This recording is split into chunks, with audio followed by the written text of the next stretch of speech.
Good morning. I'm Brian Goldberg, Head of Investor Relations at Spotify. It's my privilege to welcome everyone in the room and on the live stream to our 2026 Investor Day. Over the next several hours, the Spotify management team is going to be providing a detailed look into our business, where we've been, where we are today, and the growth opportunities we see ahead. Now, before we begin, we are going to be making some forward-looking statements that are subject to risks and uncertainties, so please review the safe harbor statement on the slide behind me. And if reading's not your thing, then simply listen to the Snoop D-O-double-G. Hey, what's crackin'? It's your boy, Big Snoop D-O-double-G. And you already know the vibe. Welcome to Spotify Investor Day. Now, before we slide off into all of that good stuff, I gotta lace you up real quick with a little something we call the safe harbor. Yeah, stay with me. So look, today, you're gonna hear some forward-looking statements.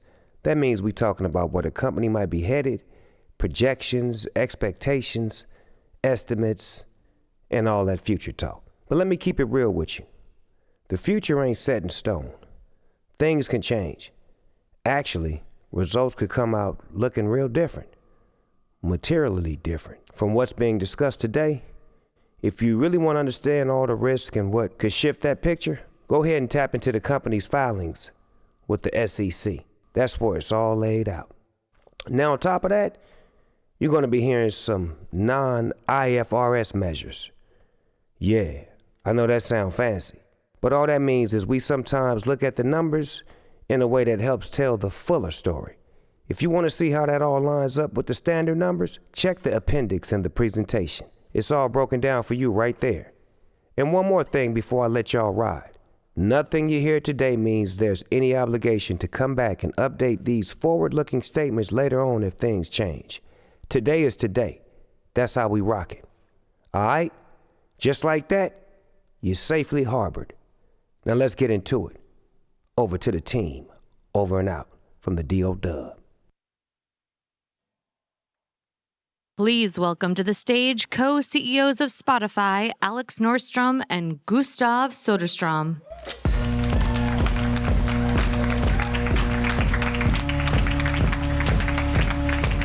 Good morning, everyone. I'm Alex. And I'm Gustav. So whether you've been following our journey since the beginning or taking a fresh look today, thank you for joining us. Today is our opportunity to share with you why we are so excited about value creation for Spotify. Now, Spotify is in the business of delivering creativity and culture to the world, helping artists, creators, and authors connect with audiences and grow their careers. Now, Gustav and I, we've been with Spotify since the early days. I got the haircut to show for it. I'm not sure if you're aware, but Spotify turns 20 this year. And this marks our third Investor Day. We've seen the company through so many chapters, and we can say with confidence that the opportunity ahead has never been greater. So let us tell you about where we are today. So we're in 184 markets with 761 million active users, nearly 300 million of subscribers. This massive group of paying, passionate fans is not only double the size of any other music service, but also much more engaged than any other music service. That's why almost 2/3 of all premium music streams happen on Spotify, far more than our subscriber base would suggest. The majority of these subscribers come back over 25 days a month, with over 100 million of them spending more than 28 days a month with us. That's 100 million people with almost 100% DAU over MAU. That also means that 3.5% of the world subscribes to Spotify, giving us more than 96% of the world left to win over. So there have been more than 10 billion playlists created, and our global user base now generates 3.4 trillion taste signals every day across all of our verticals and surfaces. And that's up 43% since just the top of this year. And Spotify is also one of the world's largest music communities, with nearly 500 million people subscribing to someone else's playlist, and over 45 million people enjoying collaborative playlists each month, and almost 50 million people listening together in real time using Jam. But Spotify is also more than music today. So over 500 million people, 500 million people, stream the video podcast on Spotify. up nearly 50% year over year. And in just a couple of years, we've already captured roughly 20% of the audiobooks market in the US. As of today, you all are going to hear much more from our members of our team about where we've been and where we're going. And as most of you know, Spotify was born during the piracy era when the music industry was in free fall. So from day one, we set out to solve problems that others thought were unsolvable. Now, this mindset has defined everything since. So before we look ahead, Gustav, why don't you take us back a bit? Sure, let's do it. So let's go back to 2018, our first Investor Day. The big question that many of you were asking yourselves then was, okay, so Spotify was right about access versus downloads, but in a world of competitors with walled gardens and massive distribution advantages, how can you possibly win? Our answer was counter-positioning, built on 3 ideas. First was freemium. We focused on maximizing reach while lowering the barrier to entry and building engagement. Second was ubiquity. Rather than sort of building a walled garden of our own, we chose to be everywhere, across devices and ecosystems. And third was personalization. We invested early in machine learning as the core driver of retention. Now that's pretty obvious maybe in the age of AI, but it was not obvious back in 2013 when we started. It wasn't. But of course, investors also wanted to understand, how do you win in a category where everyone licenses the same catalog?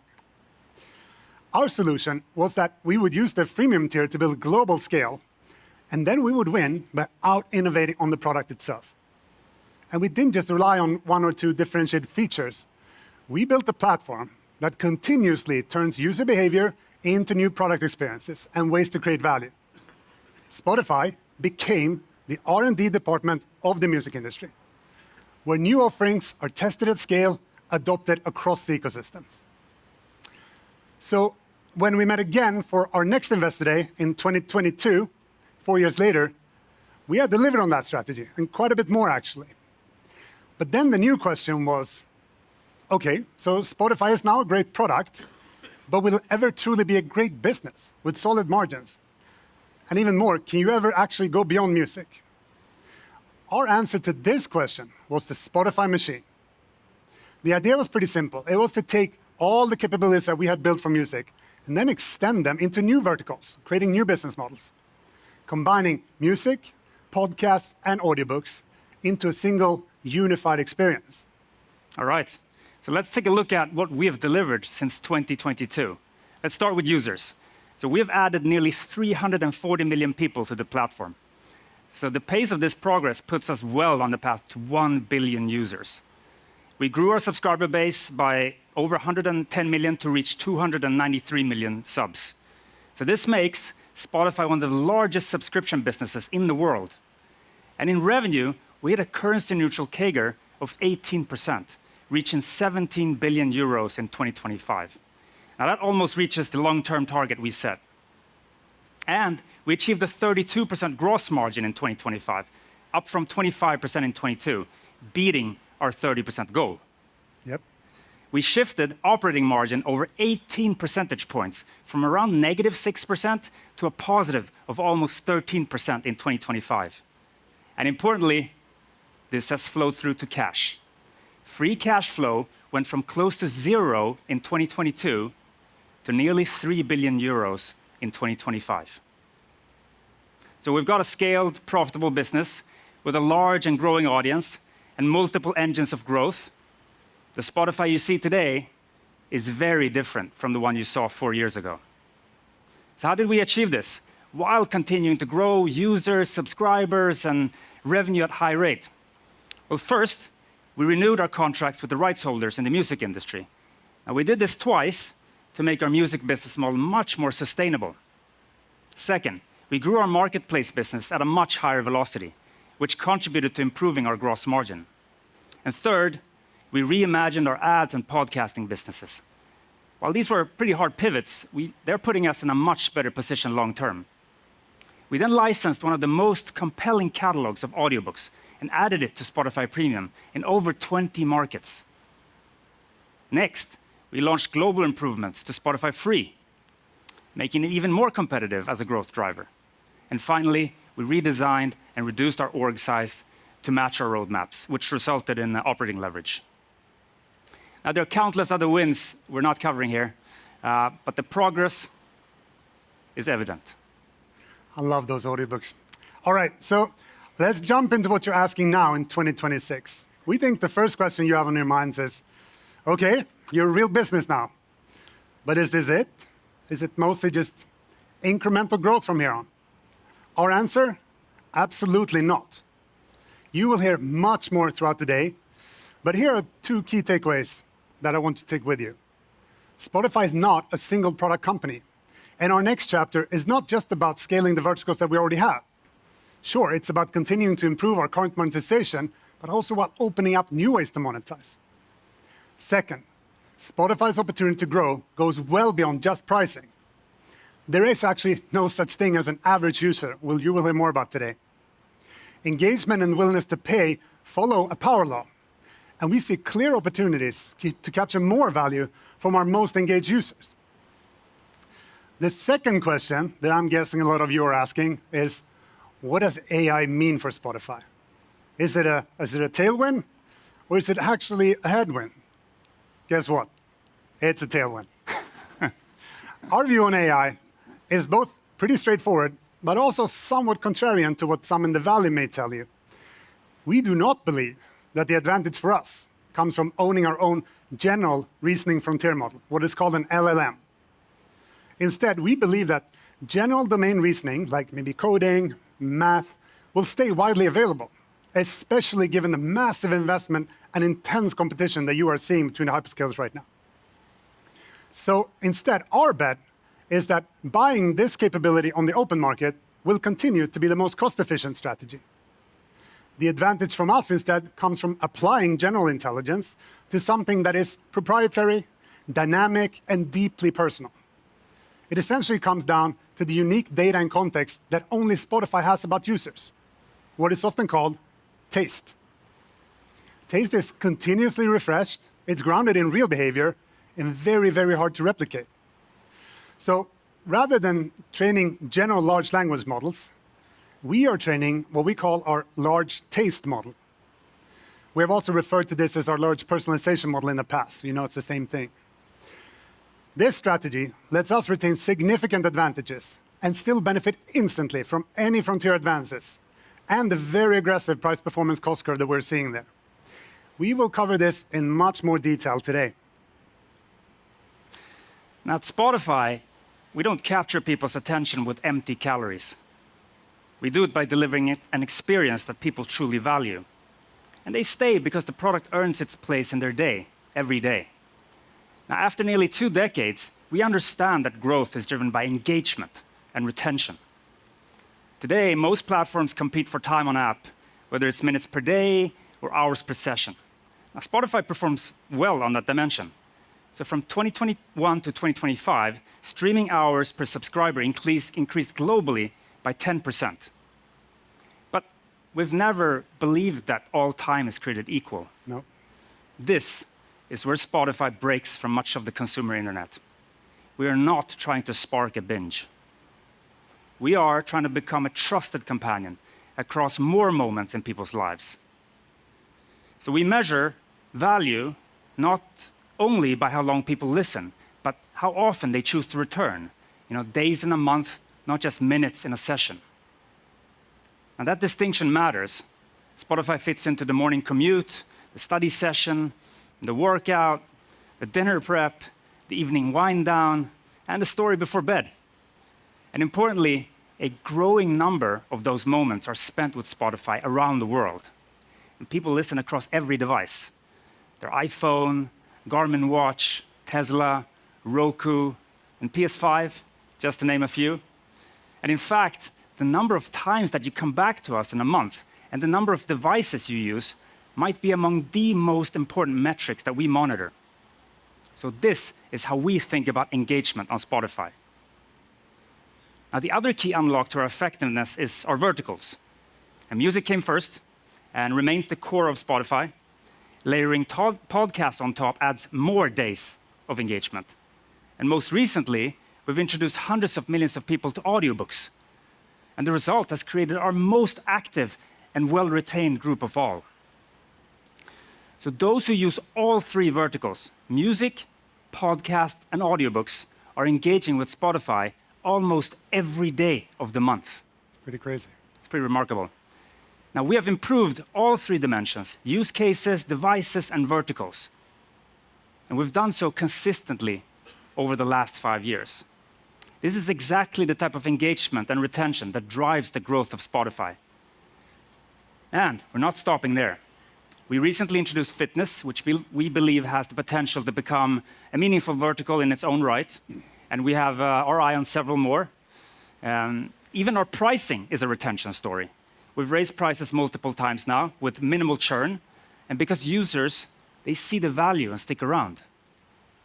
So what you'll see today builds on that trajectory, continuing the Spotify growth story. So, what does this all mean for our goals What does it through mean? 2030? What does it mean? Well, here's what we expect to deliver. A mid-teens revenue CAGR, a gross margin of 35 to 40%, an operating margin above 20%, and strong growth in free cash flow. And we also remain committed to our North Stars, 1 billion subscribers, 100 billion in revenue, and over 40% in gross margin. Now let me give you more insight into our approach to capital allocation. So we will keep a strong balance sheet. This provides us with the flexibility to execute and reinvest in our strategy. We will also continue to explore inorganic investments, like we always have, that will strengthen our existing businesses and accelerate our strategy. We will keep countering dilution from stock-based compensation through share repurchases. And we will also continue to see strong cash flow generation. And even with these efforts, we plan to start returning excess capital to our shareholders. Now, Christian will elaborate more on these plans. We think this is an exciting outlook. Very exciting. Now, I want to take you into how we plan to achieve these goals. We're betting on 4 big ideas. The first is that the world operates as a power law. And for Spotify, that opens up significant monetization. Let me unpack what that means. So in the industry, we often talk about averages, like Gustav said. But there is no such thing as an average user. It's just a way to represent very different underlying usage and willingness to pay. This is our demand curve. So far, Spotify has focused on capturing 2 sections of that curve. With our scaled free tier, we capture and monetize the very, very, very long tail of people using Spotify, supported by ads. And this is what gives us a massive universal TAM. Next, our paid tiers. They meet the demand with a range of options. For example, the $6.99 student plan and the $12.99 individual premium plan. That means today we have almost 300 million people on what is one of the world's largest subscription platforms. We have expanded this premium segment both up and down by making more plans more affordable with family, student, duo, and others. And also by raising price, as we've added more features and offerings into premium, again, with minimal churn. But there are lots of people in premium who are prepared to spend even more based on their incredible usage. Now, for some time, we have been talking about add-ons that would let us capture the full head of that curve. Now, we all thought that music was going to be first out the gate. I certainly did. But it turns out that it was our newest vertical, audiobooks, that got there first. Now, let me tell you about Audiobooks Plus. So as audiobooks and premium rolled out across our first 22 markets, we saw listening grow significantly. But what stood out was a group of highly engaged users consistently hitting their monthly usage limits. That was a clear signal of unmet demand. So we introduced Audiobooks Plus, allowing those users to extend their listening by purchasing an add-on for additional hours. And the response has been strong. So in less than a year, more than 1 million users are already paying for Audiobooks Plus on top of their Spotify subscription. And even more importantly, these are very valuable users. These users, these subscribers, have lifetime values that are multiples of premium-only users. They spend far more and they stay much longer. And we see this power law of usage across all of our verticals, creating significant potential. And in many industries, this type of demand curve typically gets divided between different players. Exactly. We are one of the few companies in the world that has the business models and the skills needed to cover the entire demand curve. So from the outside, Spotify has always looked like a simple two-step funnel, free and premium, large in size with a massive TAM, but ultimately a capped ARPU. But what we're outlining today is actually a platform for a diverse set of higher ARPU products, each with a smaller individual TAM, but much higher ARPUs. And thanks to our scale, this represents many millions of users and a tremendous upside. This is just the beginning of our next monetization chapter. And so today, Charlie will show that music fans will be able to interact with their music in entirely new ways. Something that we know that you've all been waiting for. Maybe. Yeah. And as Roman and Maya will explain, we will also allow users to create truly personal podcasts for the first time, in addition to unlocking creator membership add-ons. And finally, Owen will talk to us about what is next for audiobooks, which I won't spoil, but it turns out that even Audiobooks Plus didn't satisfy the full demand curve of our user base. You know, book lovers are asking for Audiobooks Plus Plus and Plus Plus Plus and so on. You totally spoiled it now, by the way. I did. So across all of these use cases, the opportunity is consistent. We will give our most engaged users the ability to pay for more, so that they can use more, control more, and access more. So this brings us to the second big idea that we're doubling down on. Spotify is moving from single player and passive to multiplayer and interactive. When our users adopt new behaviors, even before the product fully supports them, we pay attention. That signal is actually one of our most valuable advantages.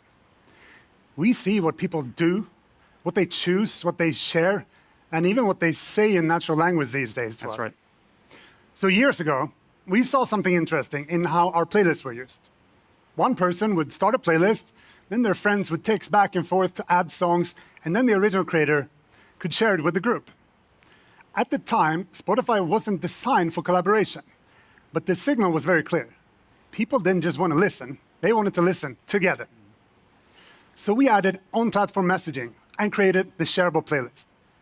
Now it's obviously everywhere, with more than 500 million people subscribing to someone else's playlist. And then we went all in on these network effects, introducing Jam, a way for users to listen with their friends and maybe family in real time. And with nearly 50 million people jamming together, we are seeing even more engaged users. Now, the collaborative playlist is also another popular Spotify invention, which turned playlisting into something that groups build, share, and actually revisit. With almost another 50 million people streaming from a collaborative playlist, we've made music something that you just do together. All of this results in a pretty simple fact. You simply need to be on Spotify. End of story. Our experience is not about amassing followers or meeting strangers. It's about your real-life connections and hanging out with your people. The next big idea, surprise, surprise, centers on AI. The world is moving towards generation, where our users are in control. And our goal is to give them exactly that. Spotify launched in the era of curation, where the world's music was organized by our passionate users into tens of billions of playlists, building one of the richest collections of human taste signals that was ever assembled, actually. But next came a recommendation, powered by algorithms and machine learning. And we turned those billions of curation signals into features like Discover Weekly, maybe Release Radar, and personalized surfaces that made discovery effortless for hundreds of millions of people. And now, we're entering the era of generation, where the experience isn't just selected for you from a catalog, it's actually shaped by each of our users in real time around their taste, context, and intent. For example, with generative AI, for the first time in history, it's now possible to create and consume truly personal media, individual media. A podcast that was made for you, an audience of you, or maybe at most you and a friend. When you ask Spotify to, I don't know, give me the news, we will deliver a daily brief built around your interests, your inbox, your calendar, even the presentation that you're going to have later today. But this media obviously needs a trusted private space, not a public feed.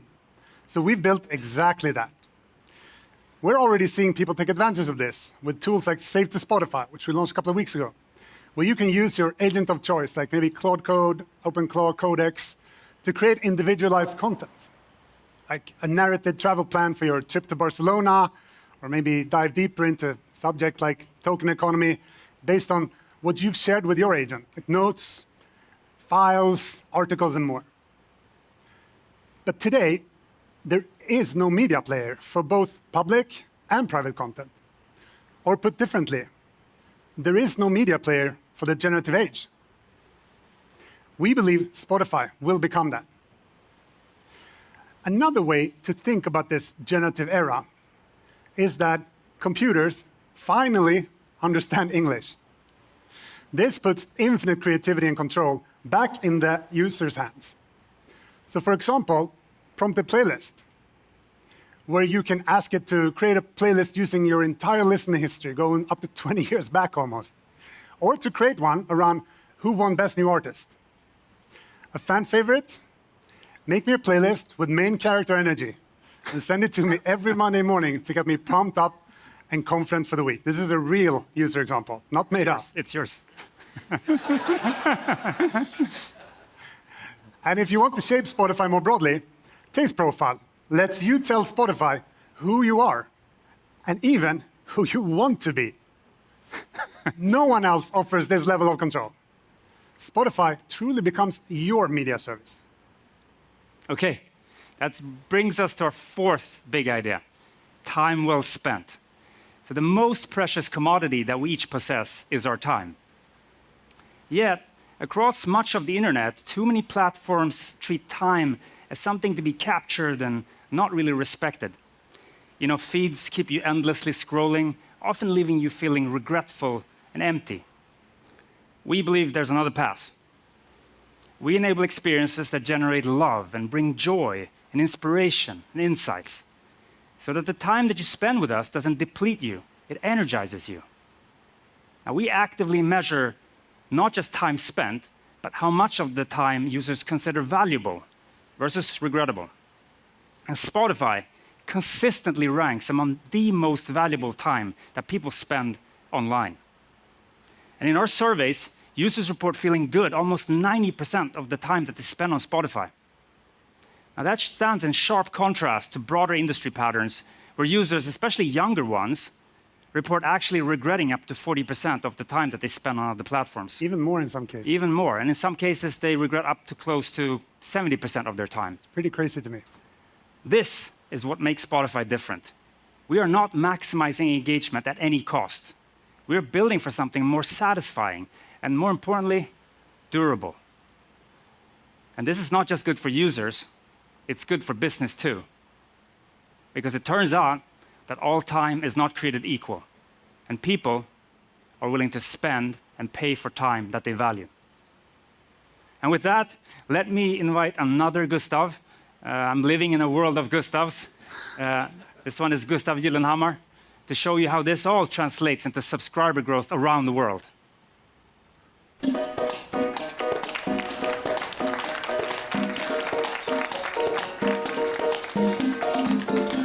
Thank you both. Hi, everyone. Historically, we have framed our opportunity to the smartphone. But music is not tied to one device. It is universal. Hardware is expanding beyond the phone, and software is redefining what listening can be across every surface. So now, when we think about TAM, our ambition is total population, because everyone has a relationship with music. So what I want to show you is how our freemium system plays out, free fueling paid, country by country, culture by culture, all around the world. So we are very proud that over 3% of the world's population pays for Spotify on a monthly basis. But the global average hides an even more important story. So when you look market by market, you can see that we're already capturing a significantly higher portion of the potential audience. In Sweden, our most established market, paid penetration is approaching 50% of the population. That's more than 10 times the global average. We don't think this is just Swedish pride, because other established markets are not far behind. In established markets like the UK, Netherlands, Germany, and Australia, penetration typically ranges from 25 to 50%, while faster-growing markets, they are earlier on this journey. Brazil is at 12%, the Philippines is at 4%, just above the global average. Our growth does not come from a single lever. It comes from a repeatable global playbook that we adapt locally to maximize growth. Simply put, first we attract listeners, then we build engagement. From here we convert to subscriptions, and then we deepen retention further, and over time we grow revenue per user. Every market, every stage, it works. This is exactly where our conviction for 1 billion subscribers come from. It is not a top-down TAM exercise, but built from what we've already seen playing out in the markets where this model has been running the longest. And AI is accelerating every stage of the playbook with faster localization and a hyper-personalized freemium funnel every single time a user opens the app. But our conviction is also grounded in something structural that we are very proud of. Spotify's business is both global and local in a way that is extremely hard to replicate. Global scale gives Spotify brand power, data advantages, network effects, while local expertise makes Spotify feel native to each market with the right artists, cultural moments, tiers, pricing, and partnerships. It all starts with winning listeners. Before someone becomes a power user, subscribes, buys an add-on, they choose Spotify. And they first come to Spotify because they're looking for music. They choose to stay on Spotify because it quickly feels like the most personal, social, and culturally connected place to listen. They also choose Spotify because it is free. It can be easy to forget how magical this experience is. Remember when you first downloaded the app? You had instant access to all the world's music. So free is where it all begins. 71% of subscribers spend time on free before converting to premium. And thanks to our investments in the free experience, we are creating an even bigger base of free users globally, migrating them to our paid product over time.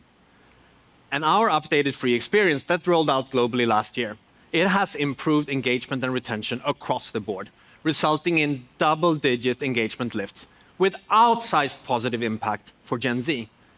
And since our last Investor Day, we have increased our number of free users by roughly 90%. This free growth is accelerating, and we believe we are on the right path to reach 1 billion users before 2030. So music is universal, but taste is local. So what works in Stockholm doesn't automatically work in Nashville, Rio, Mumbai. Only 47% of music streamed on Spotify is in English. Local music tops the charts and dominates listening in most countries around the world. So in 90% of the cases, the top artist is performing in a local language. So to truly win, our product has to speak the language of the market, both literally and culturally. That's why Spotify DJ, one of our highest engagement features, has just expanded from English and Spanish into French, German, Italian, and Brazilian Portuguese. And we will continue to expand this feature to more languages in the future. And this expansion will happen much faster. What once took years of market-by-market investment now takes a fraction of the time. And we are combining nearly 20 years of taste data with the speed of AI. This is where our global platform also becomes a local advantage. So we combine superior discovery, personalization, and brand relevance with deep local understanding, strong partnerships with artists and other creators.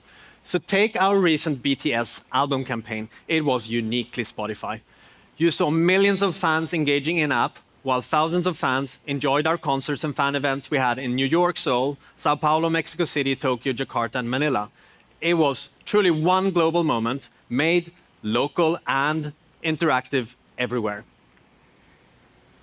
So when we get this right, product love, brand love, they reinforce each other. Word of mouth and artist advocacy, they are two of our most important acquisition levers. They're leading to astounding growth in every market. So free is where the relationship begins. But at our festival, premium is the headliner. It is the best place to be a fan. It's a clear destination for the most engaged users who want more from music, podcasts, audiobooks, video, and fitness. So the freemium model is all about driving this conversion. So 10 years ago, only 32% of our US and Canadian users paid for premium. Today, 60% are on premium. This is off of a base that is 4 times the size it was a decade ago. In Brazil, we've doubled the conversion rate since 2016, from 22 to 44% today, while the user base has grown 14 times, resulting in a 27x growth in subscribers. And in our earlier stage markets across Asia, Middle East, and Africa, we're seeing massive free user growth. So these two forces, significant and strong conversion in established markets, alongside massive free user growth in developing markets, means our global conversion rate has actually stayed around 40% for many years. And this is exactly how the model is supposed to work. This doesn't just happen. Over the last 20 years, we have fine-tuned one of the world's highest performing freemium engines. We know how to best design our free and premium tiering system, when to bring premium marketing and offers to the right user at the right time, and now AI is turbocharging this. Over time, users can move through the portfolio as their needs and willingness to pay grows, student to individual, individual to duo, duo to family, and eventually into add-ons and higher value experiences. So a user who enters on individual and moves on to family and then buys an Audiobook Plus subscription is our highest LTV cohort. So to help you understand the full picture, I want to visit 3 markets. They show the arc of our model, from established to scaling to enormous long-term opportunity. And we will start with the US. The US is the world's biggest music market, and we have been capturing more of it every single year. Our free tier is increasing engagement and retention amongst US users, and this engagement is converting. Media data shows that we have grown our US premium market share by 8 to 10 percentage points over the last 6 years, with gains every single year without exception. And where we have established a large subscriber base, like in the US, is also where we have the most permission to introduce additional paid products. So our US premium users, they are deepening the relationship with Spotify. They're adding podcasts and audiobooks on top of music, meaning more listening days per month, stronger retention year over year. And this deep subscriber engagement leads to higher ARPU, as we can serve our power users with products like Audiobooks Plus. And with paid penetration still under 20% in the US. There's a lot of runway left here. Across our established markets, show the same similar story. So now let's move to Brazil. Brazil is a passionate music market where culture moves fast. Spotify has built exceptional brand strength in Brazil. What matters most is what we're building beneath this growth. It's infrastructure that compounds. Local artist partnerships, culturally resonant editorial, campaigns that embed Spotify into the moments people care about. So like our Q1 summer hit celebration, over 300,000 fans voted in-app, crowning Anitta as the queen of the Brazilian summer. And local payment options. Pix reaches almost every adult in Brazil. And we were one of the first merchants to integrate Pix Automático, the recurring version in 2025, at a 90% lower cost than taking credit cards. So since 2022, we have doubled net additions in Brazil. 2025 was our strongest year ever for subs intake. And this momentum is accelerating. In 2026, revenue is going to grow with more than 30% year over year. Let's close out with India. 150 million smartphones are shipped in India each year. According to World Data Lab, India is contributing the largest share of new consumer growth in the world this year, surpassing China for the very first time. India's potential is enormous. When we launched in India in 2019, we were the 10th player in one of the most competitive streaming markets in the world. Today, we are the leader in audio streaming. India now sits alongside the US as one of our largest markets by MAU, and it has some of the highest brand love of all of our markets. The subscription economy opportunity is enormous, even with unique dynamics such as low data costs, high ad tolerance. Today, less than 10% of our Indian users are on premium. This isn't a challenge, it is our runway. User growth, especially when coupled with brand strength, market leadership, has been a consistent predictor of subscription growth across all our markets. And we are adapting with local entertainment partnerships, deeper payments integration like UPI AutoPay, which accounts for over 90% of our intake, at an 85% cheaper effective rate than credit cards. We've also introduced a new pricing tier, Premium Platinum, priced at just over 2 times the cost of our standard premium offering. The early signals are very strong. And just a few months after launch, with minimal marketing, more than 7% of our subscribers are already on this higher value tier. So even here, where we're still building the base, the demand curve is already showing us there is no such thing as an average user. It points to significant upside as we scale further. So overall, conversion is accelerating in India. In 2025, we added 3 times as many net subscribers as in 2022, and our subscriber count is 7 times higher compared to when we presented at the last Investor Day. So with 1.4 billion people, rising consumer spending, we can imagine a future with more than 150 million subscribers in India. So if you zoom out, this playbook is working everywhere. This growth creates the foundation for the next part of the story, monetization. So over the last 20 years, we've proven people will pay for music globally. But for much of our history, we have kept pricing low, which helped us first introduce streaming at scale. And 3 years ago, we hadn't moved the baseline price in 15 years. Now, pricing strategy is showing up in the P&L. We're continuing to scale while raising price, and because we keep expanding value, churn remains low, while the revenue impact is highly accretive. So pricing will continue to be a tool in our toolbox. We think long and hard about when to increase. You can expect us to continue on this journey, but as we've said before, we always want the user to win. They should always feel like they're getting more value. And this is how we ensure that their time and money is well spent. It's the perfect recipe for lifetime value. And with highly retained and engaged subscribers, this revenue opportunity goes beyond price. This is the power law in action. So markets with the highest level of engagement and where we can see the strongest subscription performance, the highest level of podcast and audiobook adoption, and the highest willingness to purchase additional items. So today we have nearly 300 million premium subscribers. This is the starting point, not the ceiling. So every market in this company's history has followed the same arc. We know this playbook works, and now AI is helping to accelerate every stage. So the path to 1 billion subscribers is not just a long-term aspiration. We believe this is an extrapolation of what we've already proven, continent by continent, market by market, user by user. So to talk about why people stay, why they spend, and why they love Spotify more than any other audio product on earth, I'm going to pass things on to Nicole.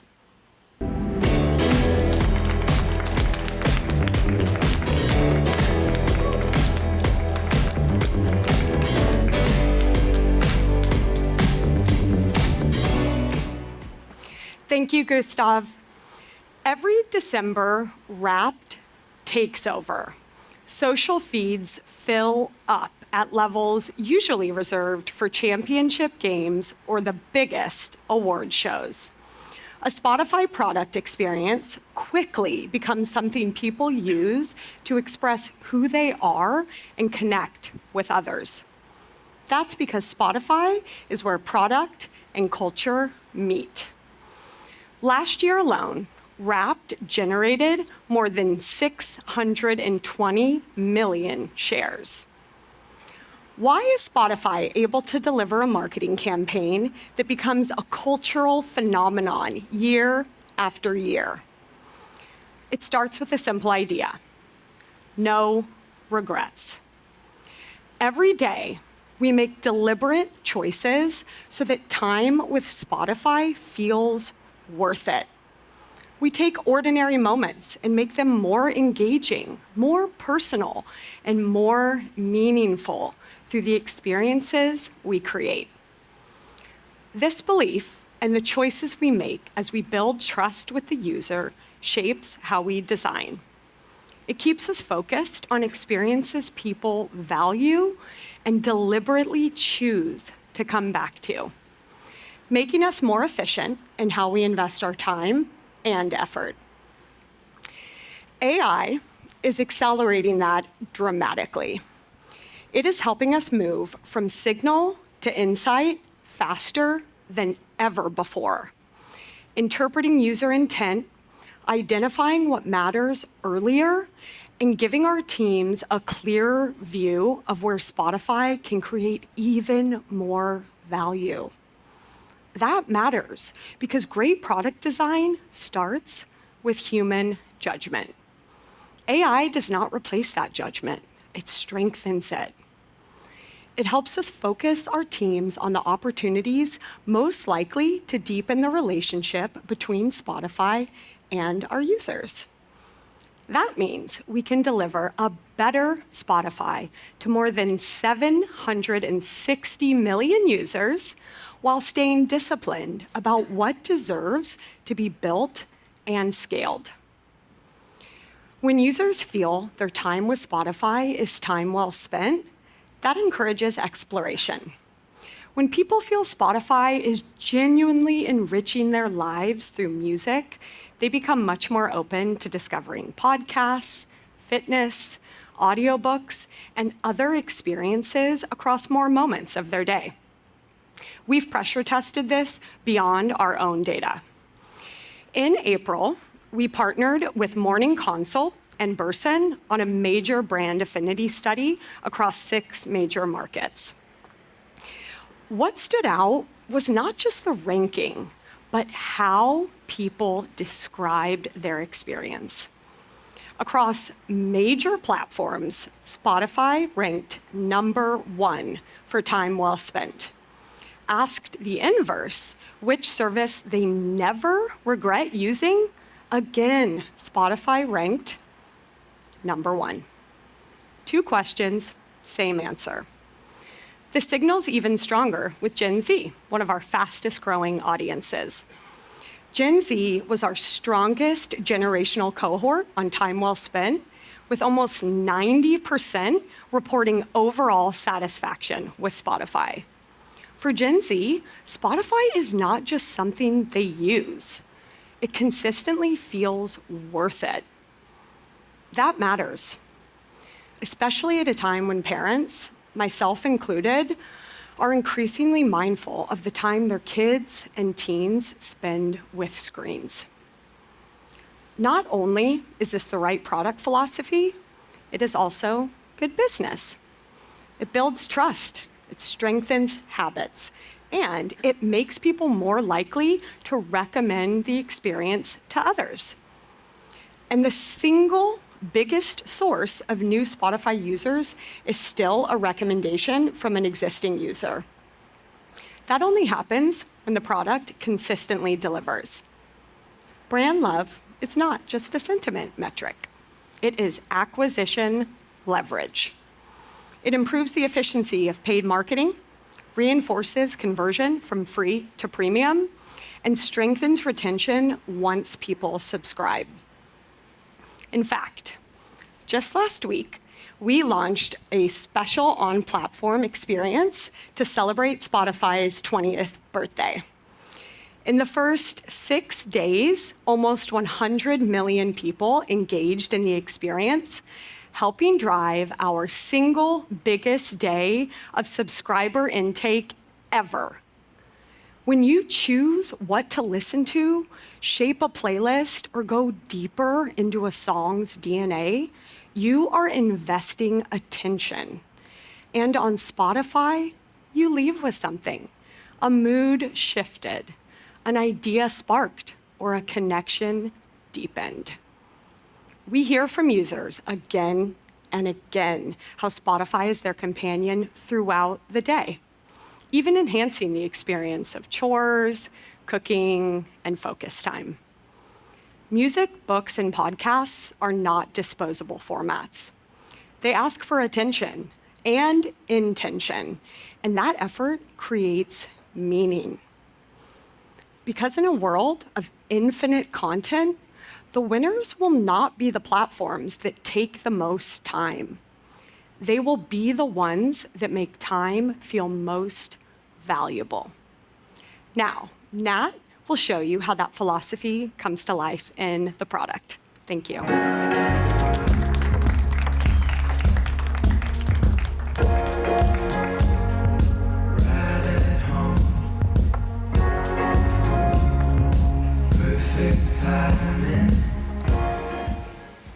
Thank you. At Spotify scale, product development starts with noticing user behavior. Whether it's a playlist people share, a prompt they repeat, a feature used in ways we just didn't expect. The opportunity is not to chase every signal, but to identify the ones that can improve retention, conversion, and long-term value. That is the model we're focused on. Observe demand, build the right experience, measure whether it deepens habit, then scale what strengthens the business. Song DNA and About the Song are good examples. Fans don't just want the track, they want the meaning, the collaborators, the samples, the influencers, and the creative process behind it all. So we turned that desire into a native Spotify experience. Since launching in March, more than 70 million subscribers have used Song DNA, generating more than 265 million interactions, with Gen Z leading the way as early power users. About the Song shows the same pattern, with 3 out of 4 users rating the feature positively. The important point is not just that users like these features. It is that deeper context creates higher intent sessions, turning listening into discovery, fandom, and repeat engagement. That gives users more reasons to stay inside Spotify, and it gives creators and rights holders better ways to connect with the audience already there. That is what separates meaningful discovery from empty engagement. And it also shows how time well spent changes the way we build. When you are clear on the kind of time you are trying to create, you stop investing in features that simply fill the space and focus instead on experiences people actively choose, return to, and share with others. That focus becomes even more powerful when the path from vision to execution gets shorter. AI is dramatically reducing the time and cost of turning ideas into real product experiences. Months become weeks, weeks become days, and work that once took entire planning cycles can now happen far faster. As Nicholas will discuss later, at Spotify, any employee can now create a new Spotify experience and instantly make it available in our internal app store for others to try. This kind of AI-powered prototyping expands who can contribute ideas. It helps teams align around something tangible, and it accelerates learning about what deserves deeper investment. This speed and focus benefits the product and the users in 3 ways: more control, deeper connection, and richer personalization. First, control. People want Spotify to respond to them, not the other way around.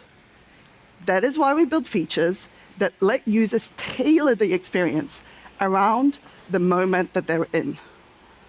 Video toggle is a simple example.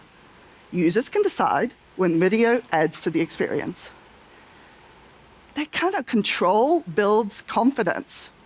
You can see it in the way people spend time curating their exact Olivia Dean or Justin Bieber playlists, and then later unwind with a Bobby Lee or Amy Poehler podcast. When people can customize the experience, they trust it, return to it, and make it part of their daily lives. Second, connection. As generative AI increases the volume of content, connection to the people behind the art becomes even more important. Spotify goes beyond helping people find something to listen to or to watch. We help them understand who made it, why it matters, and where to go next. Third, personalization. Taste Profile gives people more direct control over how Spotify understands them across music, podcasts, and audiobooks. And increasingly, users can engage with Spotify in natural language and have the experience adjust to them in real time. This is where AI becomes a true tailwind. Spotify is not just predicting what might come next. It is becoming more interactive, listening, interpreting, and responding while building a deeper understanding of who you are and how your taste is changing. That shifts the relationship. The more you invest, the more Spotify feels personal, useful, and relevant. As the platform grows, every new single helps us understand users better and increases the value they get. And the richer that system becomes, the smarter and more effective Spotify gets across every vertical you will hear about today. To take you deeper into where it all began and where the opportunity is still expanding, here is Charlie Hellman, Head of Music.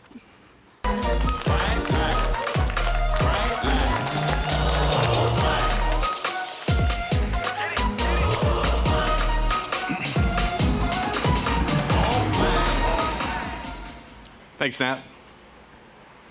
Even at the scale we've achieved, hundreds of millions of subscribers, Spotify continues to strengthen its role as the primary driver of growth for music. In 2025 alone, we paid more than $11 billion to the music industry, increasing more than 10% year over year. That's more than double the growth rate of the music industry's other revenue sources combined. Our all-time payouts now exceed $70 billion. No retailer in history has put this much money back into music. And that, in turn, has created the capacity for more successful artists than ever. The number of artists generating more than $100,000 a year from Spotify alone has more than tripled since 2017. And that earning potential is powered by our subscriber base expansion, our personalized recommendations that connect any type of artists to the right fans, and our marketplace promotional tools that allow artists to bet on themselves and propel their own success.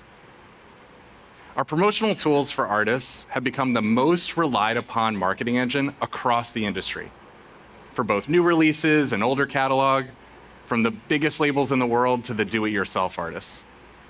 And that value we're providing to the industry is reflected in the increased demand we see for these tools.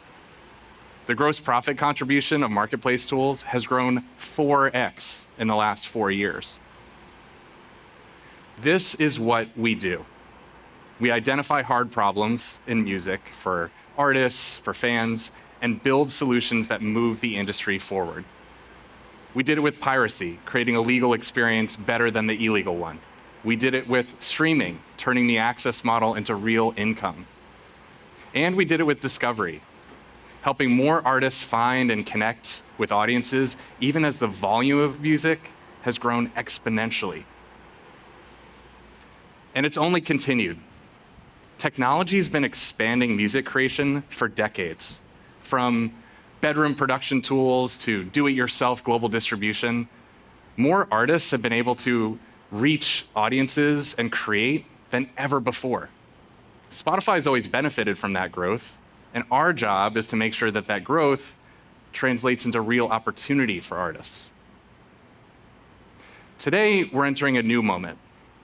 Generative AI is accelerating creation at an unprecedented pace. In many ways, this feels like a continuation of the same trend. More music, more choice, more ways for fans to discover what they love. But at the same time, things are starting to feel like the Wild West. Alongside new original work, there's a surge of covers, remixes, reinterpretations built on existing music. And without a rights system in place, artists can lose control of their work, and value can be created without it flowing back to the people who made it. That matters most for established artists, the ones who spent years building iconic bodies of work. This is exactly the kind of problem Spotify was built to solve. Done right, fans' desire to reinterpret music is an opportunity for revenue, for driving attention back to the original work. Catalog growth has always been good for Spotify. We want to make sure that this next wave is good for artists too. And that means building a legal, responsible experience that's better than today's rogue alternatives, where fans can create and artists can choose to participate and benefit. Today, we're announcing landmark licensing agreements with Universal Music Group and Universal Music Publishing Group. For the first time, fans will be able to legally create covers and remixes from participating artists and songwriters' catalogs, with both the original artist and the songwriter sharing in the value created. This will launch as a paid add-on, and our premium users will be able to try it out first. All users on Spotify will be able to enjoy these songs. So fans create, they share, they bring new audiences back to the music they love. Artists and songwriters participate in the value that their work inspires as a brand new source of income on top of what they already earn on Spotify.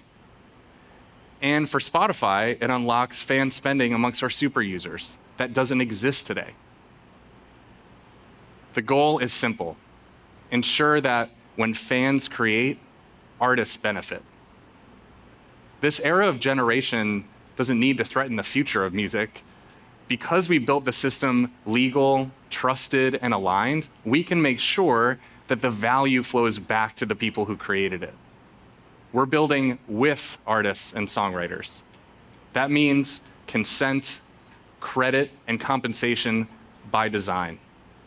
That's how Spotify operates, and it's how we'll lead the industry into what comes next. Now, over to Joe.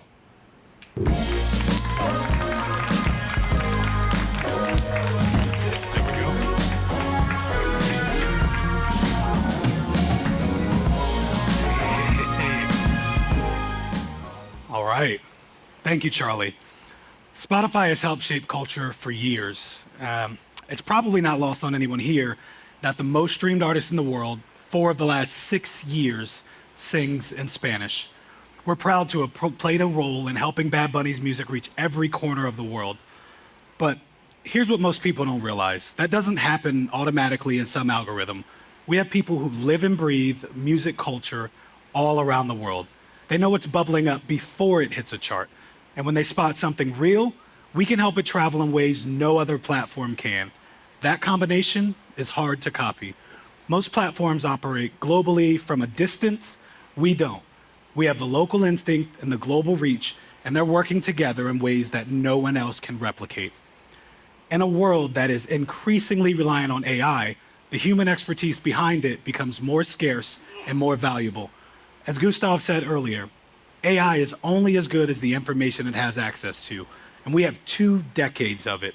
2 decades of editorial taste and cultural instincts from the world's best music editors. You combine that with a deep understanding of how hundreds of millions of people actually listen, and you have a foundation no one else can touch. I mean, anyone can tell you that Bad Bunny has over 100 billion streams, but it takes taste and real human judgment to spot an underground breakout in Puerto Rico or an emergent scene in Copenhagen before anybody's noticed. That's a proprietary foundation that took us 20 years to build.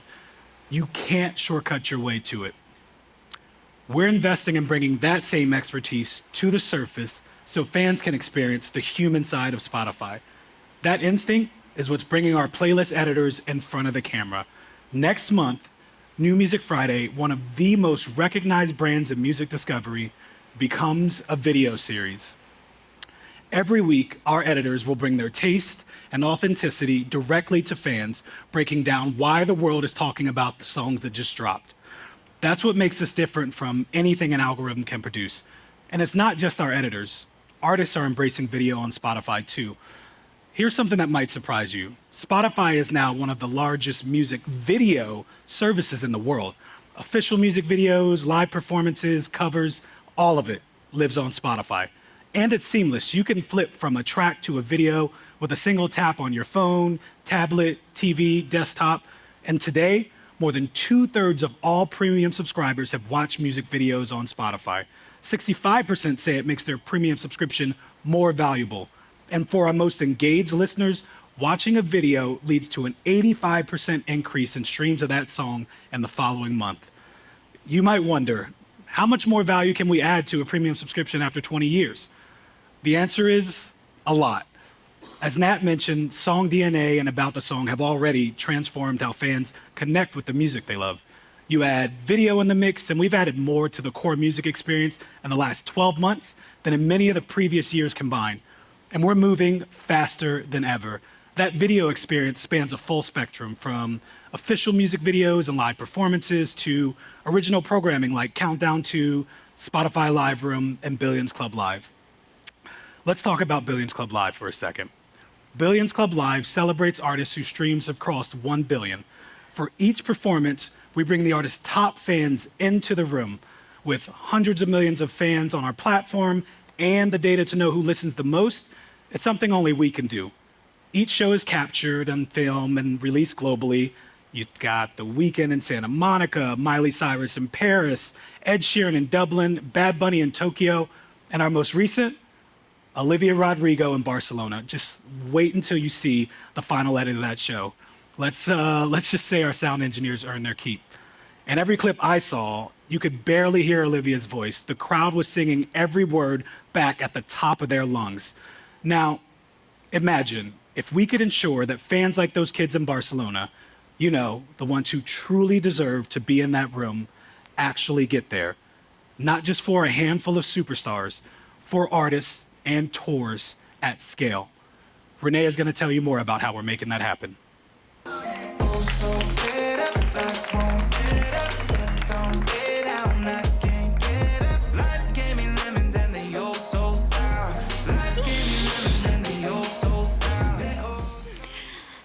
Thanks, Joe. We have all experienced it. Your favorite artist announces a tour. You are desperate for tickets. You clear your calendar, you set an alarm for the moment you can buy. The clock strikes, you are in, you are ready to go, but somehow you're already behind thousands of people, likely also including bots and scalpers, planning to buy tickets that they will personally never use. You refresh, you wait, you finally get through, and the tickets you want are already gone. Or they are there, but they are already being resold at 3 times the price by a scalper. It is one of the most frustrating experiences in music today. It's frustrating for fans. It's frustrating for artists too, who look out at a crowd and wonder, are the fans who built my career actually here? The tragic irony here is that the most dedicated fans are too often the ones that don't make it into the room. That is deeply unfair, and it has been unfair for far too long. But today, that changes. Spotify is proud to introduce Reserved.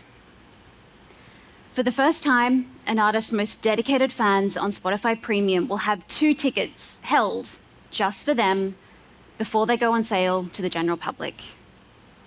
No racing bots, no chasing around online for pre-sale codes, just 2 tickets held for you. Why? Because you've earned them. Here is how Reserve works. We don't just look at streams, we look at everything. Streams, yes, but also saves, how deep you go into an artist catalog, how you engage with an artist across the entire Spotify experience. The full picture of what it means to be a true fan.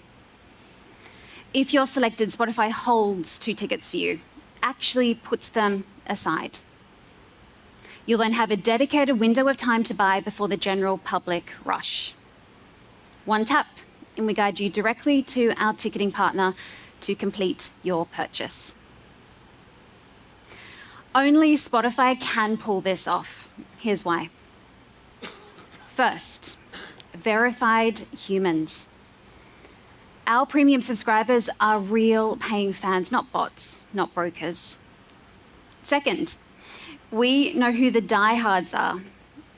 Nearly 2 decades of listening data across hundreds of millions of users means that we can identify true fandom at a depth that no one else can come close to.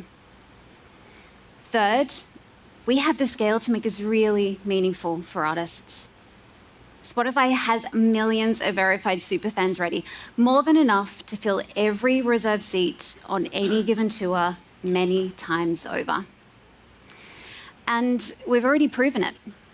We've been quietly building towards this moment for years, having worked with more than 40 ticketing partners and driving more than $1.5 billion in ticket sales to date. Reserved is the evolution of that work. This summer, Reserved arrives with Live Nation as our launch partner in a multi-year agreement. Spotify is the exclusive audio streaming service offering this type of reserved access to Live Nation tickets.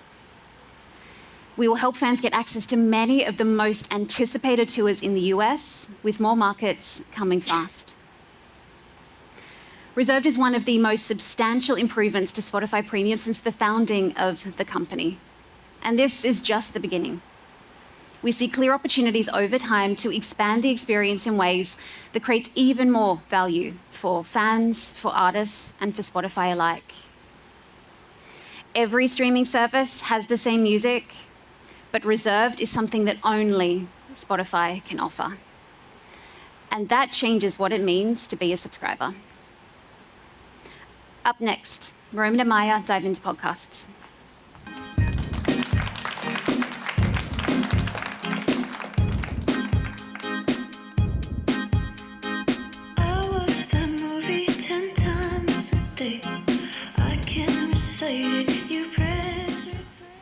Thank you, Renee. 4 years ago at Investor Day, there were some significant questions around the business model behind podcasts. Our podcast business was a highly negative business and a drag on overall company margin. Today, podcasts are on their 2nd year of profitability and growth is accelerating. And from here, we see a path to 40% margins in the long term. Strengthening economics goes hand in hand with user value. In fact, podcast engagement has doubled since we last met. And in our mature podcast markets, over 40% of premium users listen and watch every month.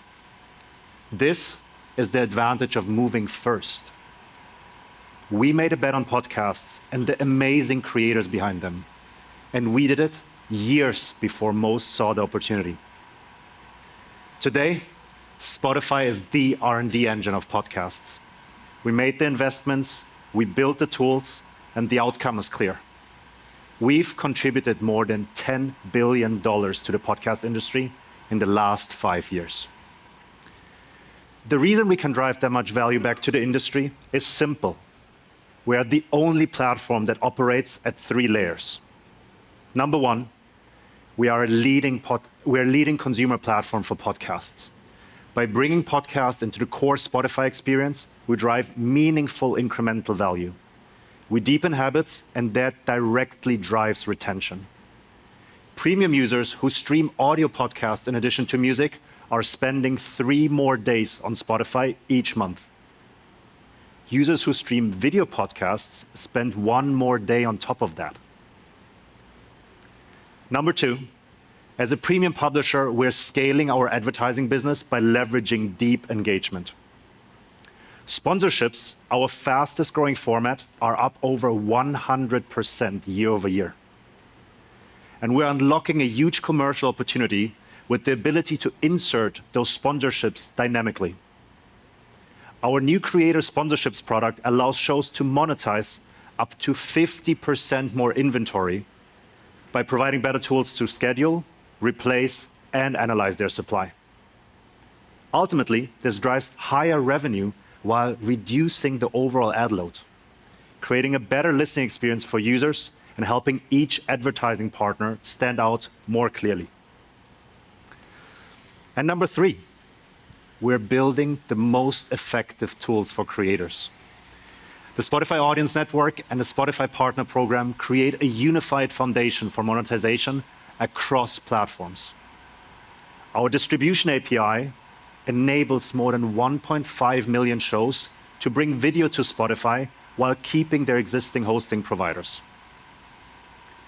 Later this summer, we're taking the next step by introducing memberships, a set of tools that allow eligible creators to offer subscriptions directly to their most dedicated fans on Spotify. Alex and Gustav have talked about add-ons. This will bring the model to podcasts.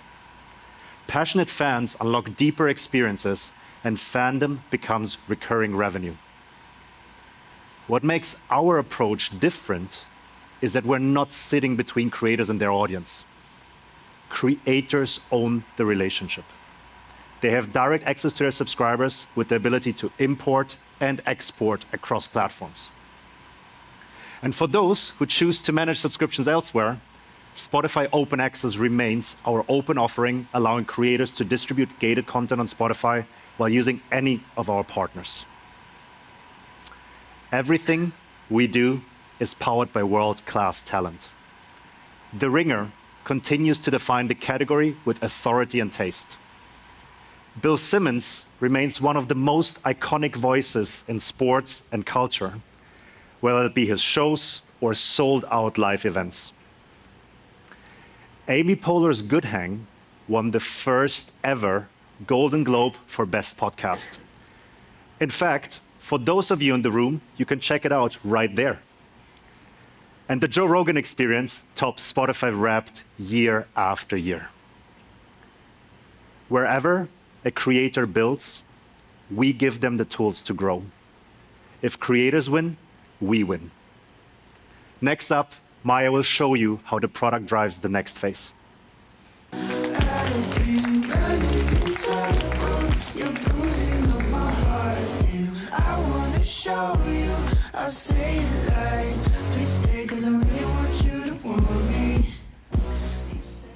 Thank you, Roman. For us, the future of podcasts on Spotify is all about making them easier to find, easier to use, and more valuable to the user and creator. Let me show you how we're building that. Let's start with video. As you heard earlier, more than 500 million users have streamed a video podcast on Spotify, up nearly 50% year over year. This growth reflects how video expands the format. It gives creators a richer way to connect with their audiences and gives users a more immersive way to experience the shows they already love. Across both video and audio, we've been focused on making the podcast experience on Spotify more intuitive and more interactive. Transcripts make the catalog searchable. Automatic chapters take you straight to the moments that matter. And now you can also ask questions about anything you hear and get answers in real time without leaving the experience. It's an amazing way to engage with podcasts, letting you go further on any topic the moment something sparks your curiosity. Imagine you're listening to your favorite podcast about music history. They mention something that catches your attention, but then they just move on. Now you can just ask, wait, what music video did Spike Jonze direct? And because Spotify understands what you're listening to, it doesn't just answer the question. It picks up the exact moment in the episode and gives you the answer in context. But then it goes a step further, linking you to other songs with videos he's directed so you can keep exploring without breaking your flow. That leads to the next piece, discovery. My favorite example is prompted playlists, which we recently expanded to podcasts. You write a simple prompt like, find me interviews with authors whose books recently got made into movies, and you get a completely personalized list of episodes. And what we're seeing is that more than 50% of listeners who use prompted playlists discover a new show. That's another signal of how powerful personalization can be. The next step is building a podcast experience made just for you, one that hasn't existed before and couldn't exist at scale until now. We're already seeing the demand for this. Some users have started creating custom audio using their own agents, and when we introduced the ability to save those episodes to Spotify, the response exceeded our expectations. But today, this is still a very manual and technical process. So we're making it easy for users to create personal podcasts right inside Spotify. Just like with prompted playlists, all you'll need to do is write a prompt, and we'll generate short, personalized, private audio based on your input. It draws on world knowledge, your Spotify taste profile, and any additional context you import to create something that's relevant, dynamic, and shaped just for you. Here's my daily briefing as an example. I live in the Hudson Valley. I'm interested in what's going on in my area and the top tech headlines. So this morning, it opened with a quick update on a new AI release that everyone's talking about. Then it flagged an artist I've been listening to that's playing right near me this weekend. And it even pulled in a podcast episode from a show I hadn't discovered yet, but was exactly in my wheelhouse.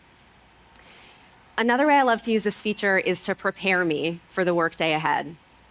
The other day, I had a meeting with a few of our podcast partners to get their feedback on a new feature.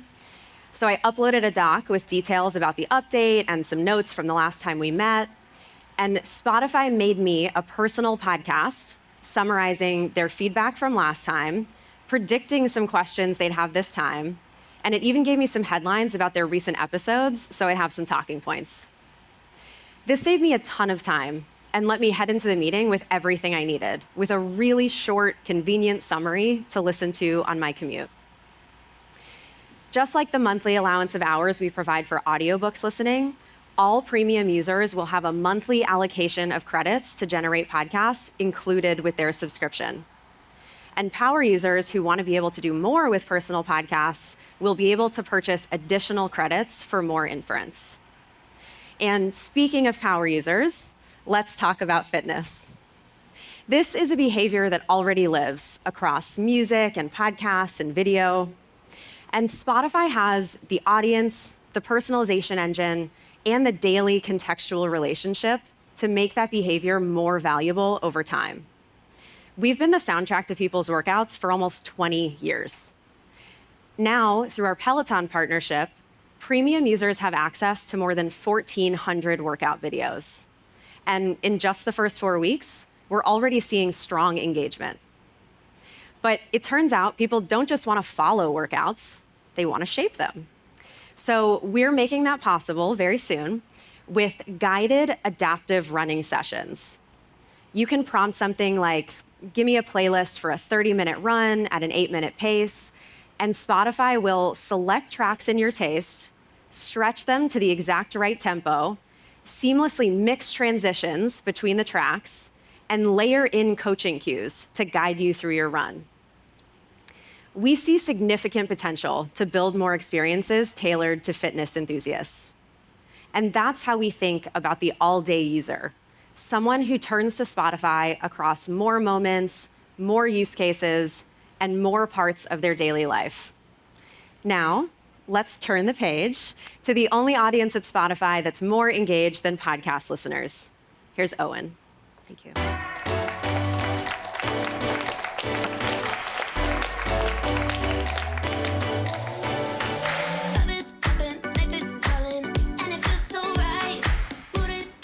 Thank you, Maya. So as Maya mentioned, When someone adds a book habit to their existing podcast and music listening, they become part of the most engaged audience on the whole of Spotify. And this additional engagement, it's important because books are some of the most meaningful time well spent. Books, they inform us, they educate us, and of course, they entertain us as well. And this makes them fit naturally on Spotify. So just 2 years ago, we entered a $10 billion global audiobook market that was underserved by the existing players. Since then, we've expanded to 22 markets, bringing audiobooks to tens of millions of new listeners. But what matters most is how we've approached this category. A credit-based model does not allow every book to find an audience. So we introduced an hourly consumption model that unlocks discovery across a much broader range of titles, especially shorter formats such as poetry or children's books. As a result, our already sizable audience of younger readers and families continues to grow as more people explore the kids and family catalogue that we keep investing in. And as a new father, this is really top of mind for me. At the same time, we've scaled the catalogue from 150,000 titles at launch to more than 700,000 titles today. It's a huge catalogue to explore. And we've opened up the ecosystem, with many English language publishers moving away from exclusive deals to reach broader audiences through Spotify for the very first time. We've introduced industry-first experiences like Page Match and audiobook recaps, redefining how people discover, navigate, and return to books. And just like in music, when we lead, the rest of the industry follows. In a short period of time, we've established ourselves as a major force, driving where this category is headed. And what's become increasingly clear is that the industry has been waiting for a platform like Spotify. A platform that can connect formats, a platform that reduces friction, and that can bring entirely new audiences into books. And we're just getting started. We see significant opportunity ahead, and we're going to keep growing the books experience for listeners, for authors, and for publishers all around the world. And all of this is positioning Spotify to become the home for all books. So in April, we launched print book purchases through our bookshop.org partnership, because we know that many of our users, they want to go back and forth between a physical book and an audiobook. And every sale directly supports independent bookstores. We've also invested in reimagining the reading experience itself. Our feature Page Match is now available in over 30 languages, and it's been a breakout hit since launching in February. As the first experience of its kind, it lets users move seamlessly between a print or ebook and the audiobook on Spotify. And it's something I absolutely love. I'll often read the book in the evening, and then I go for a run in the morning. I just switch to the point in the audiobook, and I can take the book with me. And users are telling us the same thing. We're seeing strong, repeat engagement, with users returning week after week, even as the feature scales. It's quickly become one of our most consistently used and highest performing product launches. We've seen an uplift in listening of up to 55% over a month when readers use Page Match.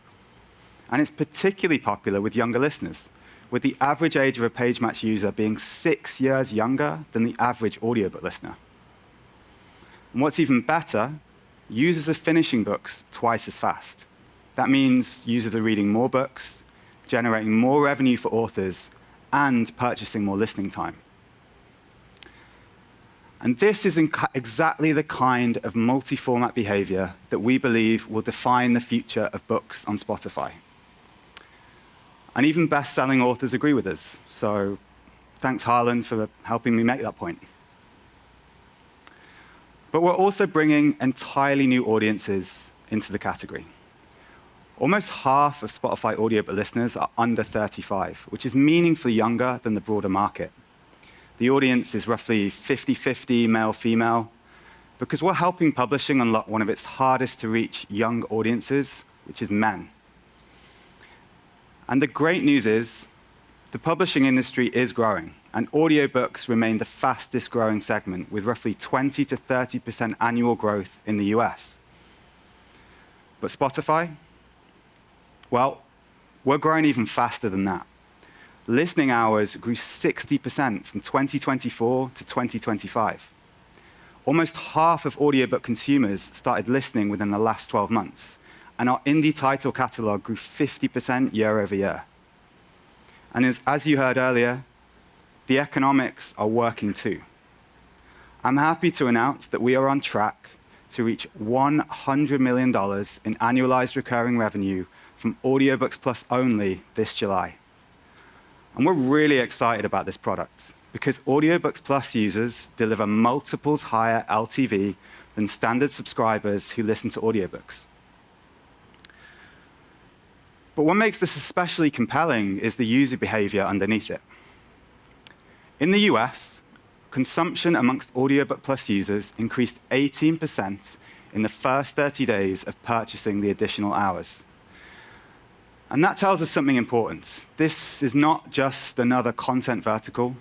We're creating healthy reading habits and high-value behavior that becomes even more powerful when it sits inside the broader Spotify ecosystem. So the takeaway is not that this category is mature. It's that it's been underserved, and we're showing the industry what serving it well looks like. And that brings me to where we go next. The model, it's straightforward. Whether you're a casual listener or whether you're devouring a book every single week, we want to offer a plan that fits your life. Audiobooks in Premium builds a healthy habit of listening to books by offering great value to our subscribers and meaningful revenue for authors and publishers. Audiobooks Plus drives additional revenue by monetizing heavier users. But people don't stop there. Some of these users go on to purchase even more top-up hours. So that's why this summer, we're expanding Audiobooks Plus with new add-on tiers designed to serve every single type of reader. So like Alex said earlier, you could think of it as Audiobooks Plus Plus or Audiobooks Plus Plus Plus, but I promise you it's not going to be called that, and we're going to have a much better name. So we'll introduce a number of higher hour plans, giving our most engaged listeners the flexibility to go deeper and to enjoy even more books. And then launching later this year, family and student plans for Audiobooks Plus will bring the experience to entire households and to the next generation of readers. We're, of course, building more great tools for those who fuel the books ecosystem. And that is, of course, authors and publishers. Spotify for Authors provides direct access to audience data, to growth tools, and distribution. Today, we are expanding Spotify for Authors into 10 new languages, giving authors and publishers the insights and publishing tools to grow their readership, now in the language that they work in. But for many self-published authors, converting their book to audio in the first place can be a challenge, whether that's a financial challenge or a technical one. So that's why we've already invested in publishing programs like Spotify Selects, which provides financial support to make audiobooks for the very first time. And we're also rolling out publishing funds in markets like France to ensure that all stories can be heard. But now, to help bring more books to market in audio for this vital group of authors, we're introducing new audiobook creation tools. Starting in June, we are opening an invite-only beta program, providing access to best-in-class digital voice technology powered by 11 Labs. We're building this directly into Spotify for Authors, enabling seamless generation and frictionless publishing. And authors are not locked into exclusive deals. That means they get the widest possible audience for their books, which is incredibly important to them. I'm also excited to share that we're introducing 2 new features to assist with audiobook discovery. First up, if you're looking for new recommendations, you can ask a question to Spotify. You might ask, give me some Scandinavian noir for my upcoming work trip to Sweden. Or maybe you're already deep into enjoying an audiobook. You'll then be able to ask, what else has this author written? Or what should I listen to next? Then, this summer, we'll bring prompted playlists to audiobooks too, giving users more control while expanding our natural language discovery experience to books for the very first time. If any of you in the room or online run a book club, this could be great for you. I'll give you a flavor of how it might work. You could say, my book club loves murder mysteries by Agatha Christie or Arthur Conan Doyle. Both Brits, by the way. But we'd like a fresher take on the genre. Give me a list of modern murder mysteries similar to those classics that my book club would enjoy. We'll then create a playlist of audiobooks to fit the prompt. And these features and our new plans, they all serve the same goal, which is to help people engage with books more by making the experience feel more natural, more connected, and more integrated into everyday life. All in the Spotify app that hundreds of millions of people already use every single day. So now, I'll pass the mic to Katie to walk through how we've rebuilt the Spotify ads machine.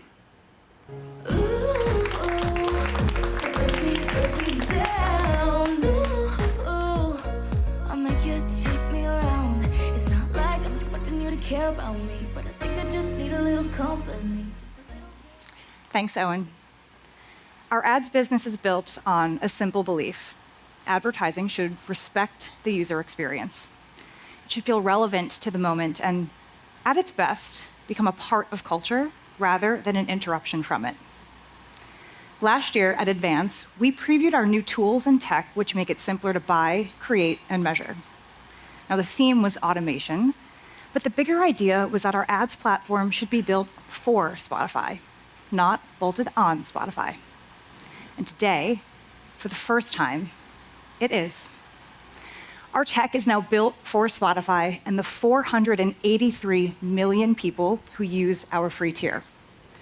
It powers advertising across music, podcasts, and video, bringing targeting, measurement, and ad delivery together in one system.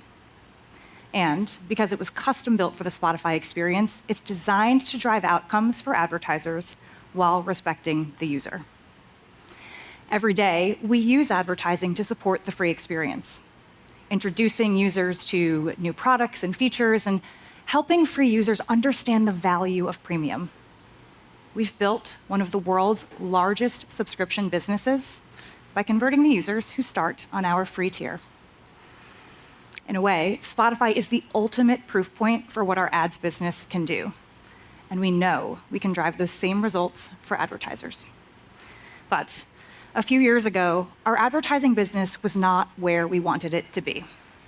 Simply put, Spotify was not set up for where the market was going. We were too dependent on direct buying, too concentrated in the US, and too centered on audio-only budgets.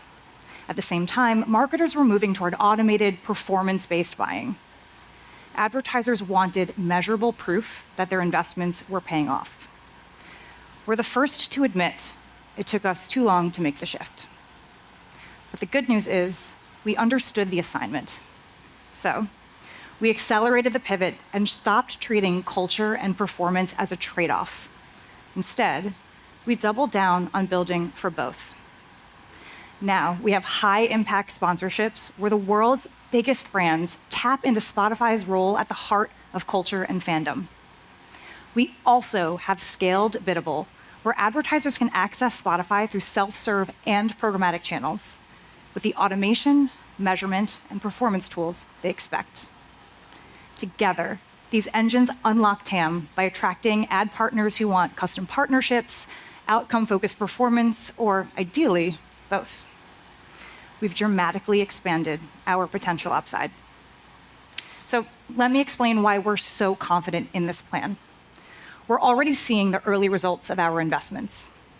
Our biddable channels have grown to more than a third of our ads business, and we now operate one of the world's largest global audio ad exchanges. Spotify Ads Manager gives advertisers a first-party path into Spotify, while the ad exchange gives programmatic buyers access to our audience through the platforms they already use. by the numbers.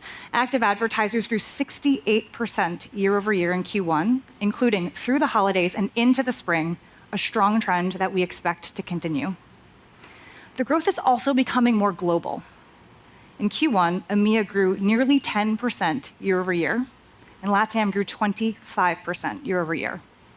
Now, that matters because Spotify is not just a global audience. We are becoming a global ads business. And that's crucial for two key reasons. First, more advertisers give us the opportunity to drive price improvements over time. And second, it also means that we are able to more effectively deliver personalized ads to our users. Now, our sponsorship business is also growing. As Roman shared earlier, podcast sponsorship revenue more than doubled year over year, showing the power of connecting top creators, deeply engaged audiences, and brands in the moments that matter most. So, our direct business is becoming higher impact, while our biddable business is scaling demand. The heavy platform rebuild is now behind us, and our focus forward is on accelerating revenue growth and continuing to improve innovation. The first priority is further growing the market for Spotify. We're a category leader in audio for advertisers, and we know that ears can be just as powerful as eyes when it comes to driving successful results through advertising. Our new measurement capabilities allow us to clearly demonstrate that. And as we further diversify our video offerings, we will capitalize on growing those opportunities. So, the new engine of sponsorships and biddable is now running. The second priority is leveraging AI to make our tools even more powerful, taking Spotify's ads offering to the next level. AI reduces one of the biggest barriers to audio advertising, which is the audio, the creative itself. Roughly 70% of the ads we create for our partners in Ads Manager are built using AI tools. And we're already seeing the economic benefit of reducing the costs of creative production.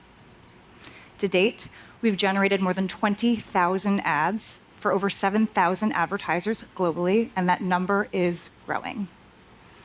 Advertisers can now create scripts, voiceovers, and fully mix with background music without giving up any creative control.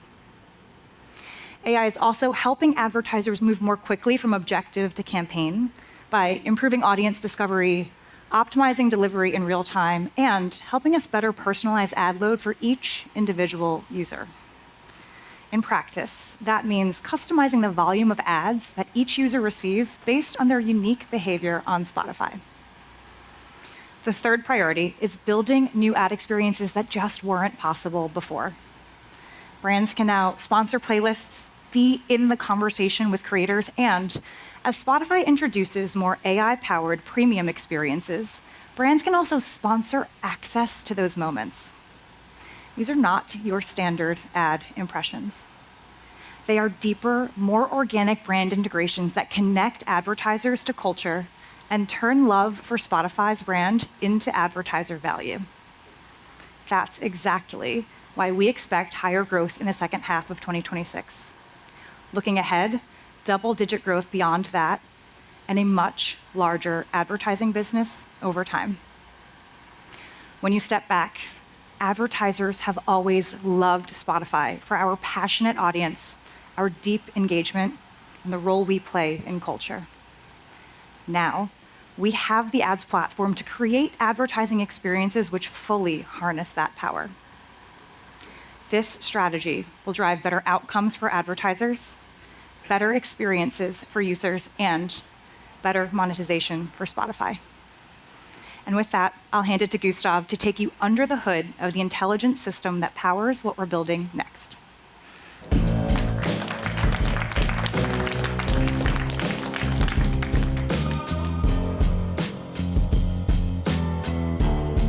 Thanks, Katie.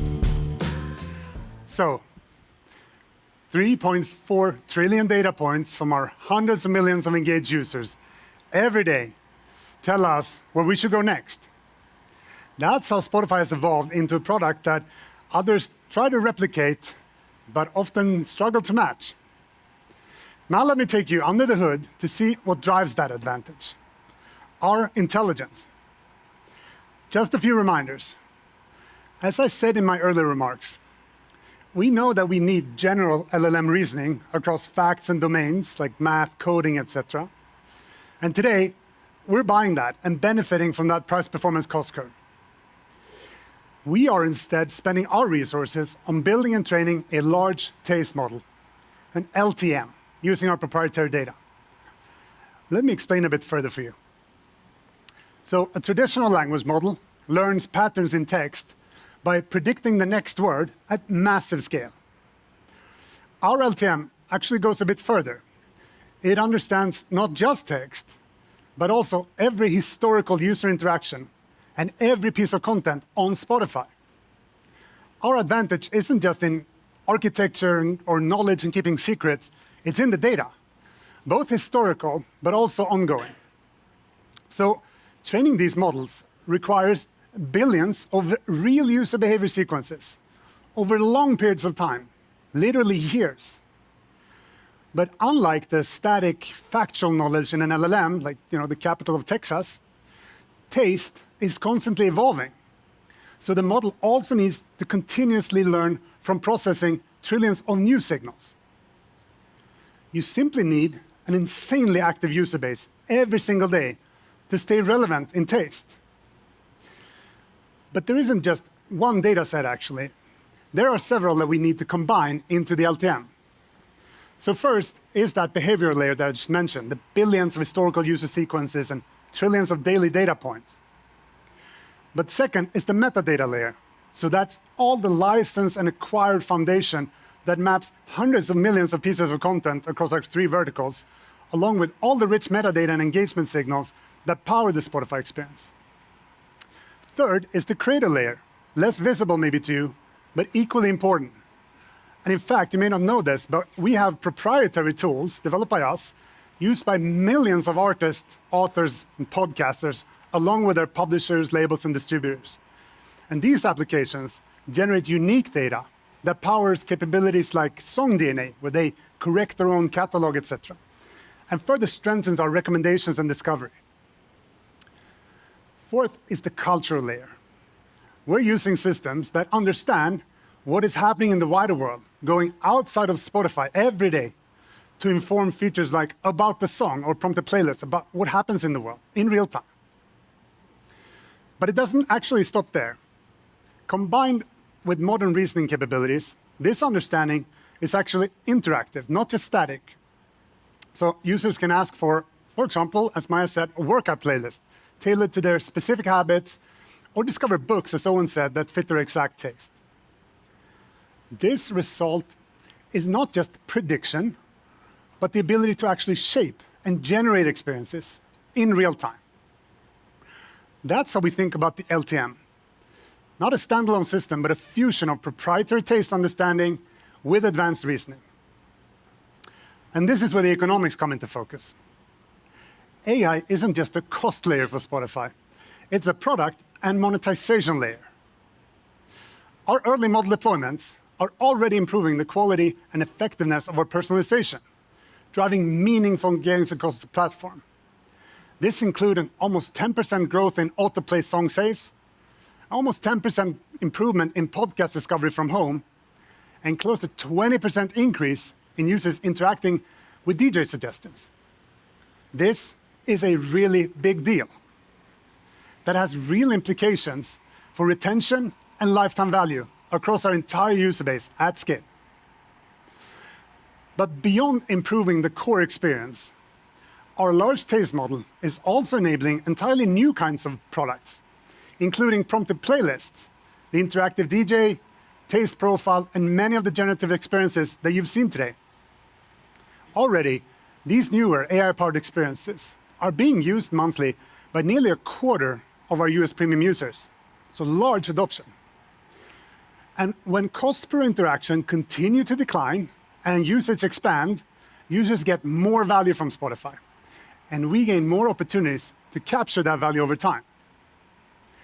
As Maya and Charlie showed, with personal podcasts and new music fan tools, we believe experiences like these will naturally expand users' willingness to pay. Now, this allows us to scale our tiered model and turn intelligence from a cost driver to a revenue driver. There is intelligence in free, there's more of it in premium, and higher intensity experiences available as add-ons. Again, as costs come down, we can expand these offerings while improving the value. As we said earlier, many times by now, willingness to pay is not an average.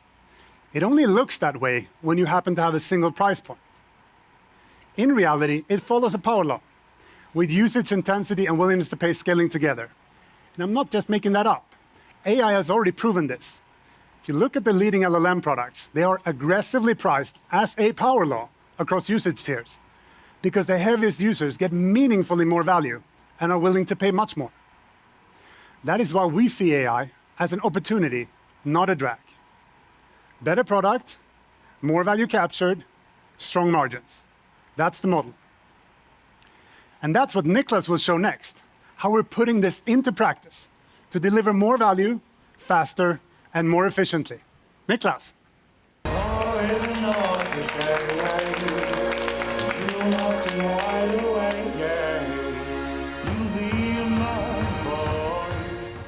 Thanks, Gustav.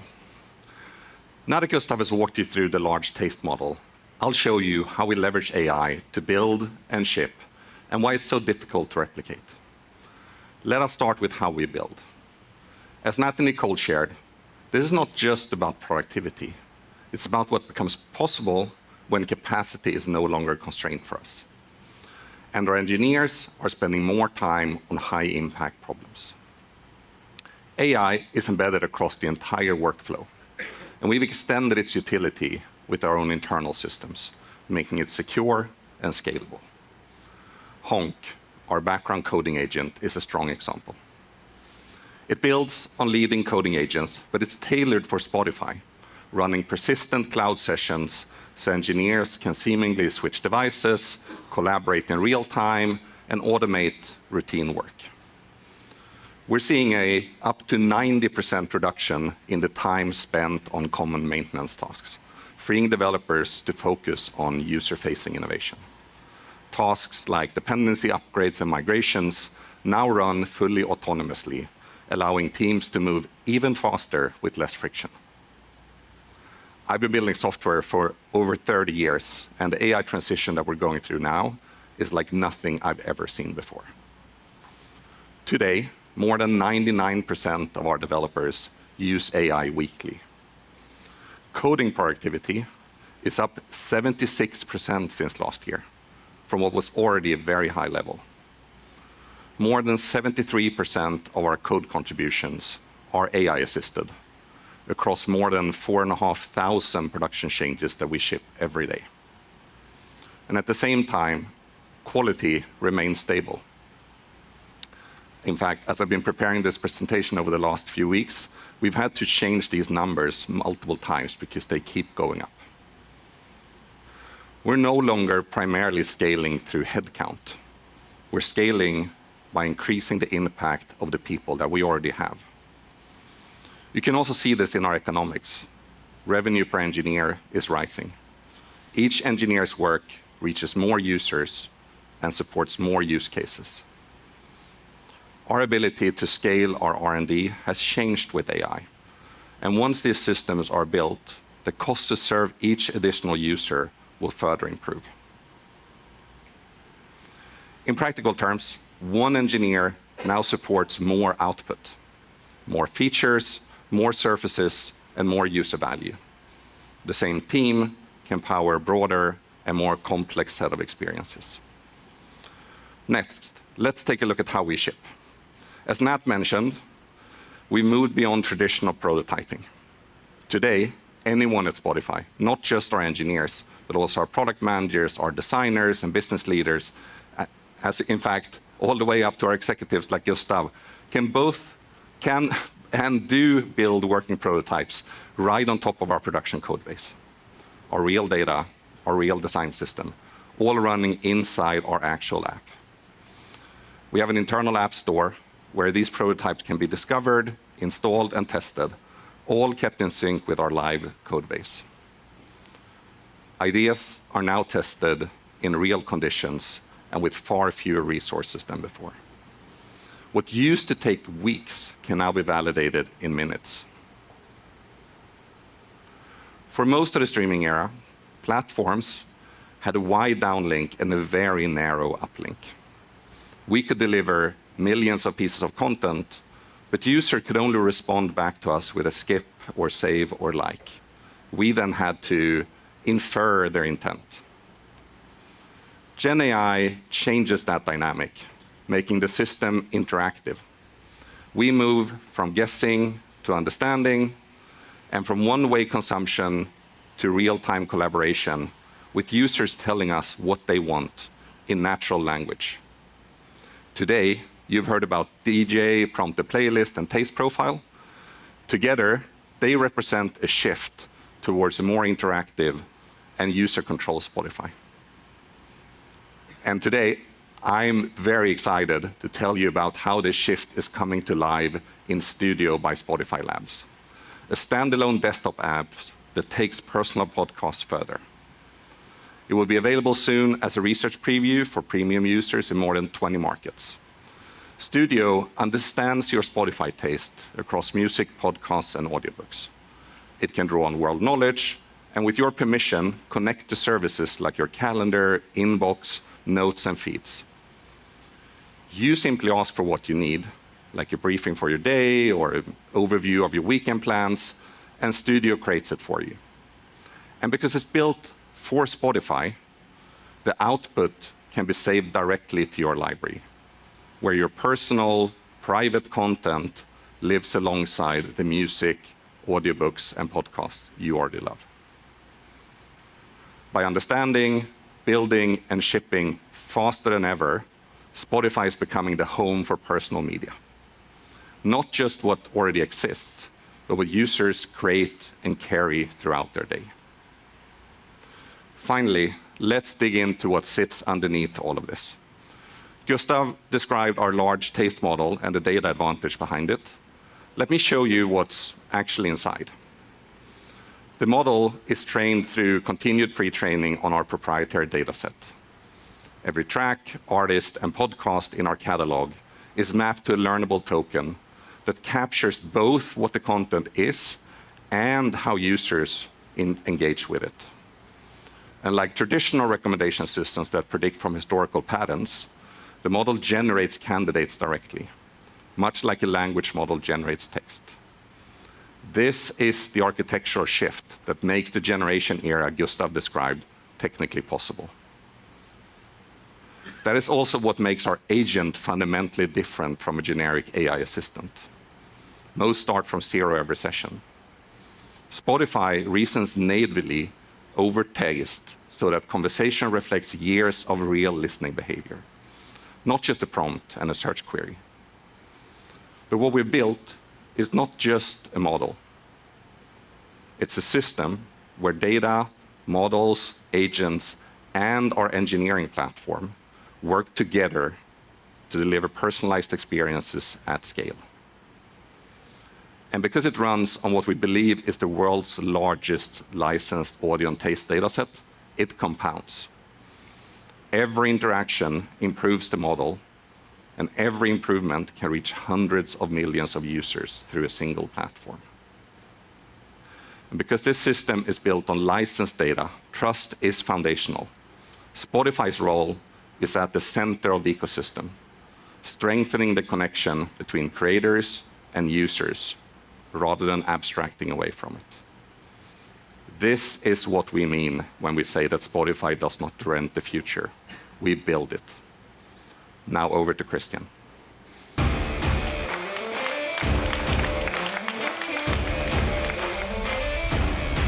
Here we go now.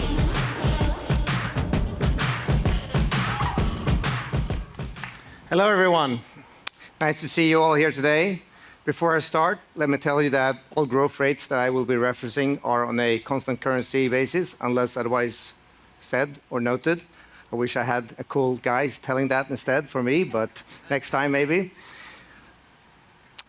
So, differentiated experiences creates differentiated economics. And here's what ours looks like. 4 years ago, we made a commitment. Turn Spotify into great business by growing music, scaling our podcasting into profitability, and launching accretive new verticals like audiobooks. We delivered, and today we are stronger than ever, proving that we can scale efficiently and we can monetize effectively. As you heard, monetization starts on the top of the funnel, where we delivered a healthy 17% CAGR in users over the past 4 years. Growth is coming from every region, taking us to more than 760 million users, MAU, globally as we continue progressing towards 1 billion users and beyond. That scale has been a key driver of our healthy subscription business. It's grown at 13% CAGR to nearly 300 million subscribers. So engagement remains strong and continues to deepen. The number of subscribers using Spotify more than 28 days per month across multiple devices and verticals is growing.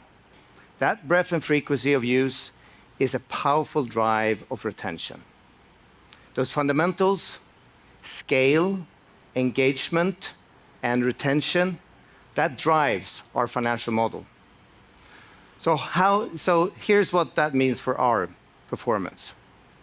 Alex talked you through targets we set forth in 2022. The result speaks for themselves. 18% CAGR, more than 7 percentage points of gross margin expansion, and nearly 3 billion in free cash flow generated in 2025 alone. It was the result of a disciplined financial model. Targeted reinvestments into music, business, audiobooks, video podcasting, and the beginnings of our AI capabilities that we heard about today. As the impact built over time, we stayed patient. Today, Spotify generates meaningful cash flow, and we are entering this next phase from a position of real strength. Our advertising business grew at a 10% CAGR, even as we were re-platforming the ad stack and absorbed the short-term pressure that came with it. That work is important because it positioned the business for a larger opportunity. Gross profit grew faster than revenue at 23% CAGR, with gross margin reaching 32% in 2025. About 1/3 of that came from the music business, and with the rest driven by podcasting and audiobooks. Today, both music and non-music verticals together operate above 30% margin. In 2025, the gross profit we generate from Marketplace was 4 times higher than 2021. Our offering of artist tools and licensing initiatives continues to create value for both artists and for Spotify. At the same time, we maintained a tight control of cost. Operating expense growth has remained essentially flat since 2022, as the inflationary increase in R&D and sales and marketing were more than offset by the 23% reduction in full-time headcount. That discipline delivered over 18 percentage points of operating margin expansion since 2022. Combined with our revenue growth and gross margin expansion, this moved us from a loss-making position to generating 2.2 billion in operating income 2025 at 12.8% operating margin. All of this fundamentally has reshaped our free cash flow profile. In 2025, free cash flow margin reached approximately 17%. That strengthened our balance sheet, and it gives us the flexibility to invest in what comes next. So before we look ahead, let me briefly outline how we think about return on investment.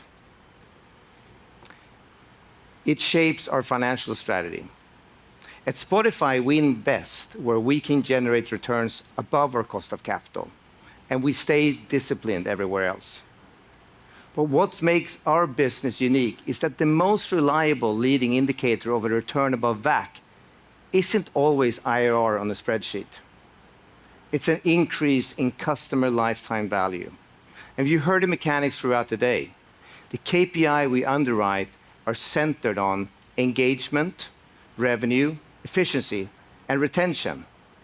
Our bets from Audiobooks Plus to DJ, to reserved, have clearly quantified targets tied to those drivers. And it's the way these bets build on each other over time that drives lasting improvements in LTV. This creates a direct chain to free cash flow growth. In the United States alone, our largest market, customer LTV has increased by more than 70% since 2022. And we see the similar trends across markets of every stage of maturity, from developed markets like Sweden to faster growing markets like Brazil and India. AI accelerates our ability to make these bets with even greater velocity. Our bar for returns stays the same. And the direction is clear. Unit economics is keeping improving. So let's look at what this framework will produce by 2030. First, we are targeting a mid-teens revenue CAGR. The drivers are clear. We believe we're on our way to 1 billion MAU. We have emerging and developing markets as twin engine fueling growth in subscribers. Subscriber retention is already best in class, and we see opportunities to improve it even further. ARPU will become a more meaningful growth driver, supported by thoughtful price adjustments, more defined product tiers, and an expanding mix of add-ons and a la carte offerings. This applies for both premium and add-on supported users. Our clearly success with Audiobook Plus shows what's possible when we deliver for super users. The add-on opportunity is significant across music, podcast, audiobooks, and beyond. AI will enhance this opportunity and our already best-in-class personalization. We plan to build on this momentum over time, unlocking new, scalable ARPU streams across the platform. We also expect our advertising business to re-accelerate growth into the double-digit range. We expect that to start ramping towards these levels in second half of 2026. More users, more advertisers, better monetization per impression. Now, let's talk about where we're going with profitability. We expect gross margin of 35 to 40% by 2030. Within premium, music has further room to run, supported by marketplace and add-ons. Our higher margin non-music offerings expand to more markets and monetization deepens. The favorable revenue mix shift will drive further improvements. In ad-supported, the story is automation at scale. We expect music margins to continue to improve, particularly in emerging markets and through marketplace. Podcasting has made significant progress, moving from a deeply negative in 2021 to what we believe will be more than 20% in 2026. And from there, we expect it to grow. Long term, we see a path for 40%, driven by both first and third-party content.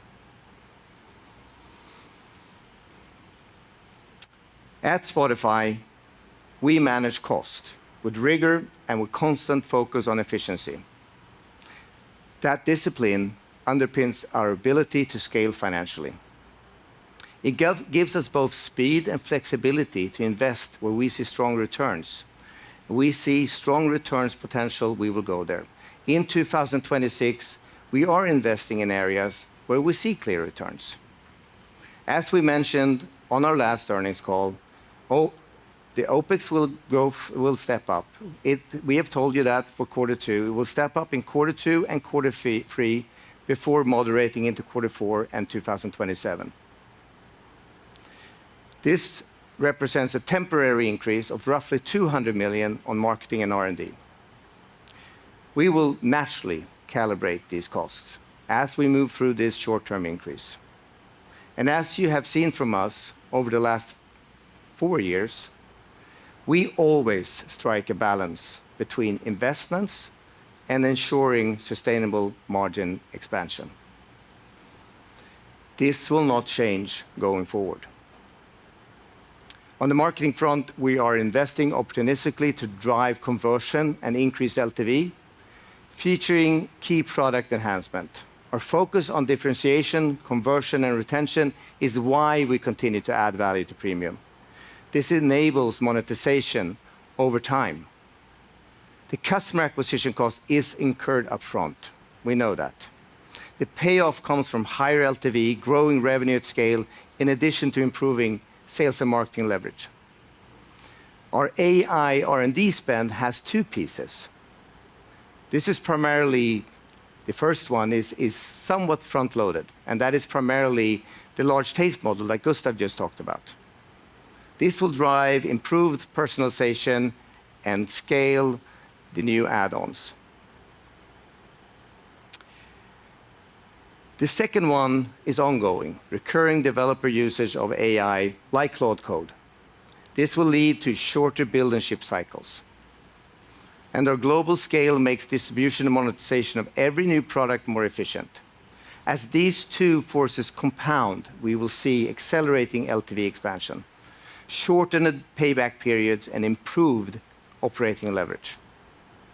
All of this points to an operating margin of at least 20%, 2030. Before we get into free cash flow, just a couple of words on our taxes. We estimate our normalized P&L tax rate to be around 22% and foresee that we will become a full taxpayer by 2027. On average, over time, we estimate our cash tax to be around 90% of our P&L tax rate. So that leads us into the free cash flow. We have a capital-light model, favorable working capital dynamics from upfront customer payments, and one of the world's largest prepaid subscription business. Our operating improvements directly translates into cash flow. When gross margin expands, it flows. When LTV improves, it compounds. We expect free cash flow to show strong growth through 2030. Our free cash flow per share will be part of our scorecard going forward. Free cash flow per share is the metric that tells us, without ambiguity, whether we are allocating capital well, executing the model, and drive value creation. It's gone from around 0 in 2021 to approximately 15 euro per share today. So now let's talk about capital allocation. You all know we carry cash and short-term investment balance of 8.8 billion today. With a free cash flow development, that means that this balance could grow considerably over the next few years. Simply put, capital is not a constraint. That said, we will remain disciplined in how we allocate capital, guided by a clear ranking. We will keep a strong balance sheet that gives us flexibility and supports the execution of our strategy. This enables us to move on the right opportunities, even in a constrained market condition. First, we will continue to invest organically for growth that drives long-term value into R&D, content, marketing, and new verticals, wherever we have a clear line of sight on returns above cost of capital. The LTV framework is our real-time signal, not a projected spreadsheet. Our bias remains towards build first, as that remains our core strength. Second, we will allocate capital to acquisitions when they can accelerate our strategy. The bar is consistent, returns comfortably above our cost of capital, with a clear path to cash flow accretion. Third, capital to shareholders. We will, of course, continue to repurchase the equity compensation we grant employees annually. This protects against dilution. It is currently below 1 million shares per year. Given the stronger cash flow in the years ahead, even with M&A, we expect that we will also return excess cash to shareholders. This will be over and above the anti-dilution baseline. The thesis is straightforward.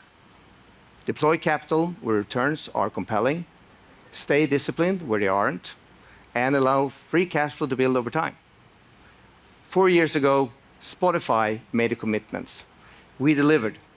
What you heard today is how we run the same machine over the next 5 years, not as an aspiration, but as an extension. It's an extension of the framework we have been operating and refining for many years. And now back to Alex and Gustav.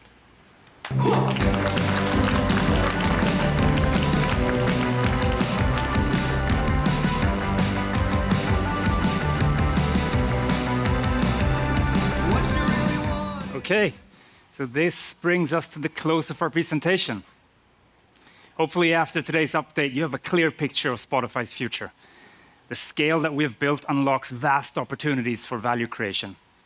And the world is moving in our direction towards more personalized experiences, more interactivity, and more control. And these are areas that we know we can lead, because living in the future has been part of our DNA for a long time. He's looking at never getting comfortable.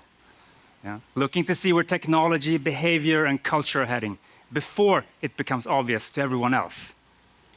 And that instinct has shaped some of our biggest decisions over the years and enabled us to define and build for what comes next.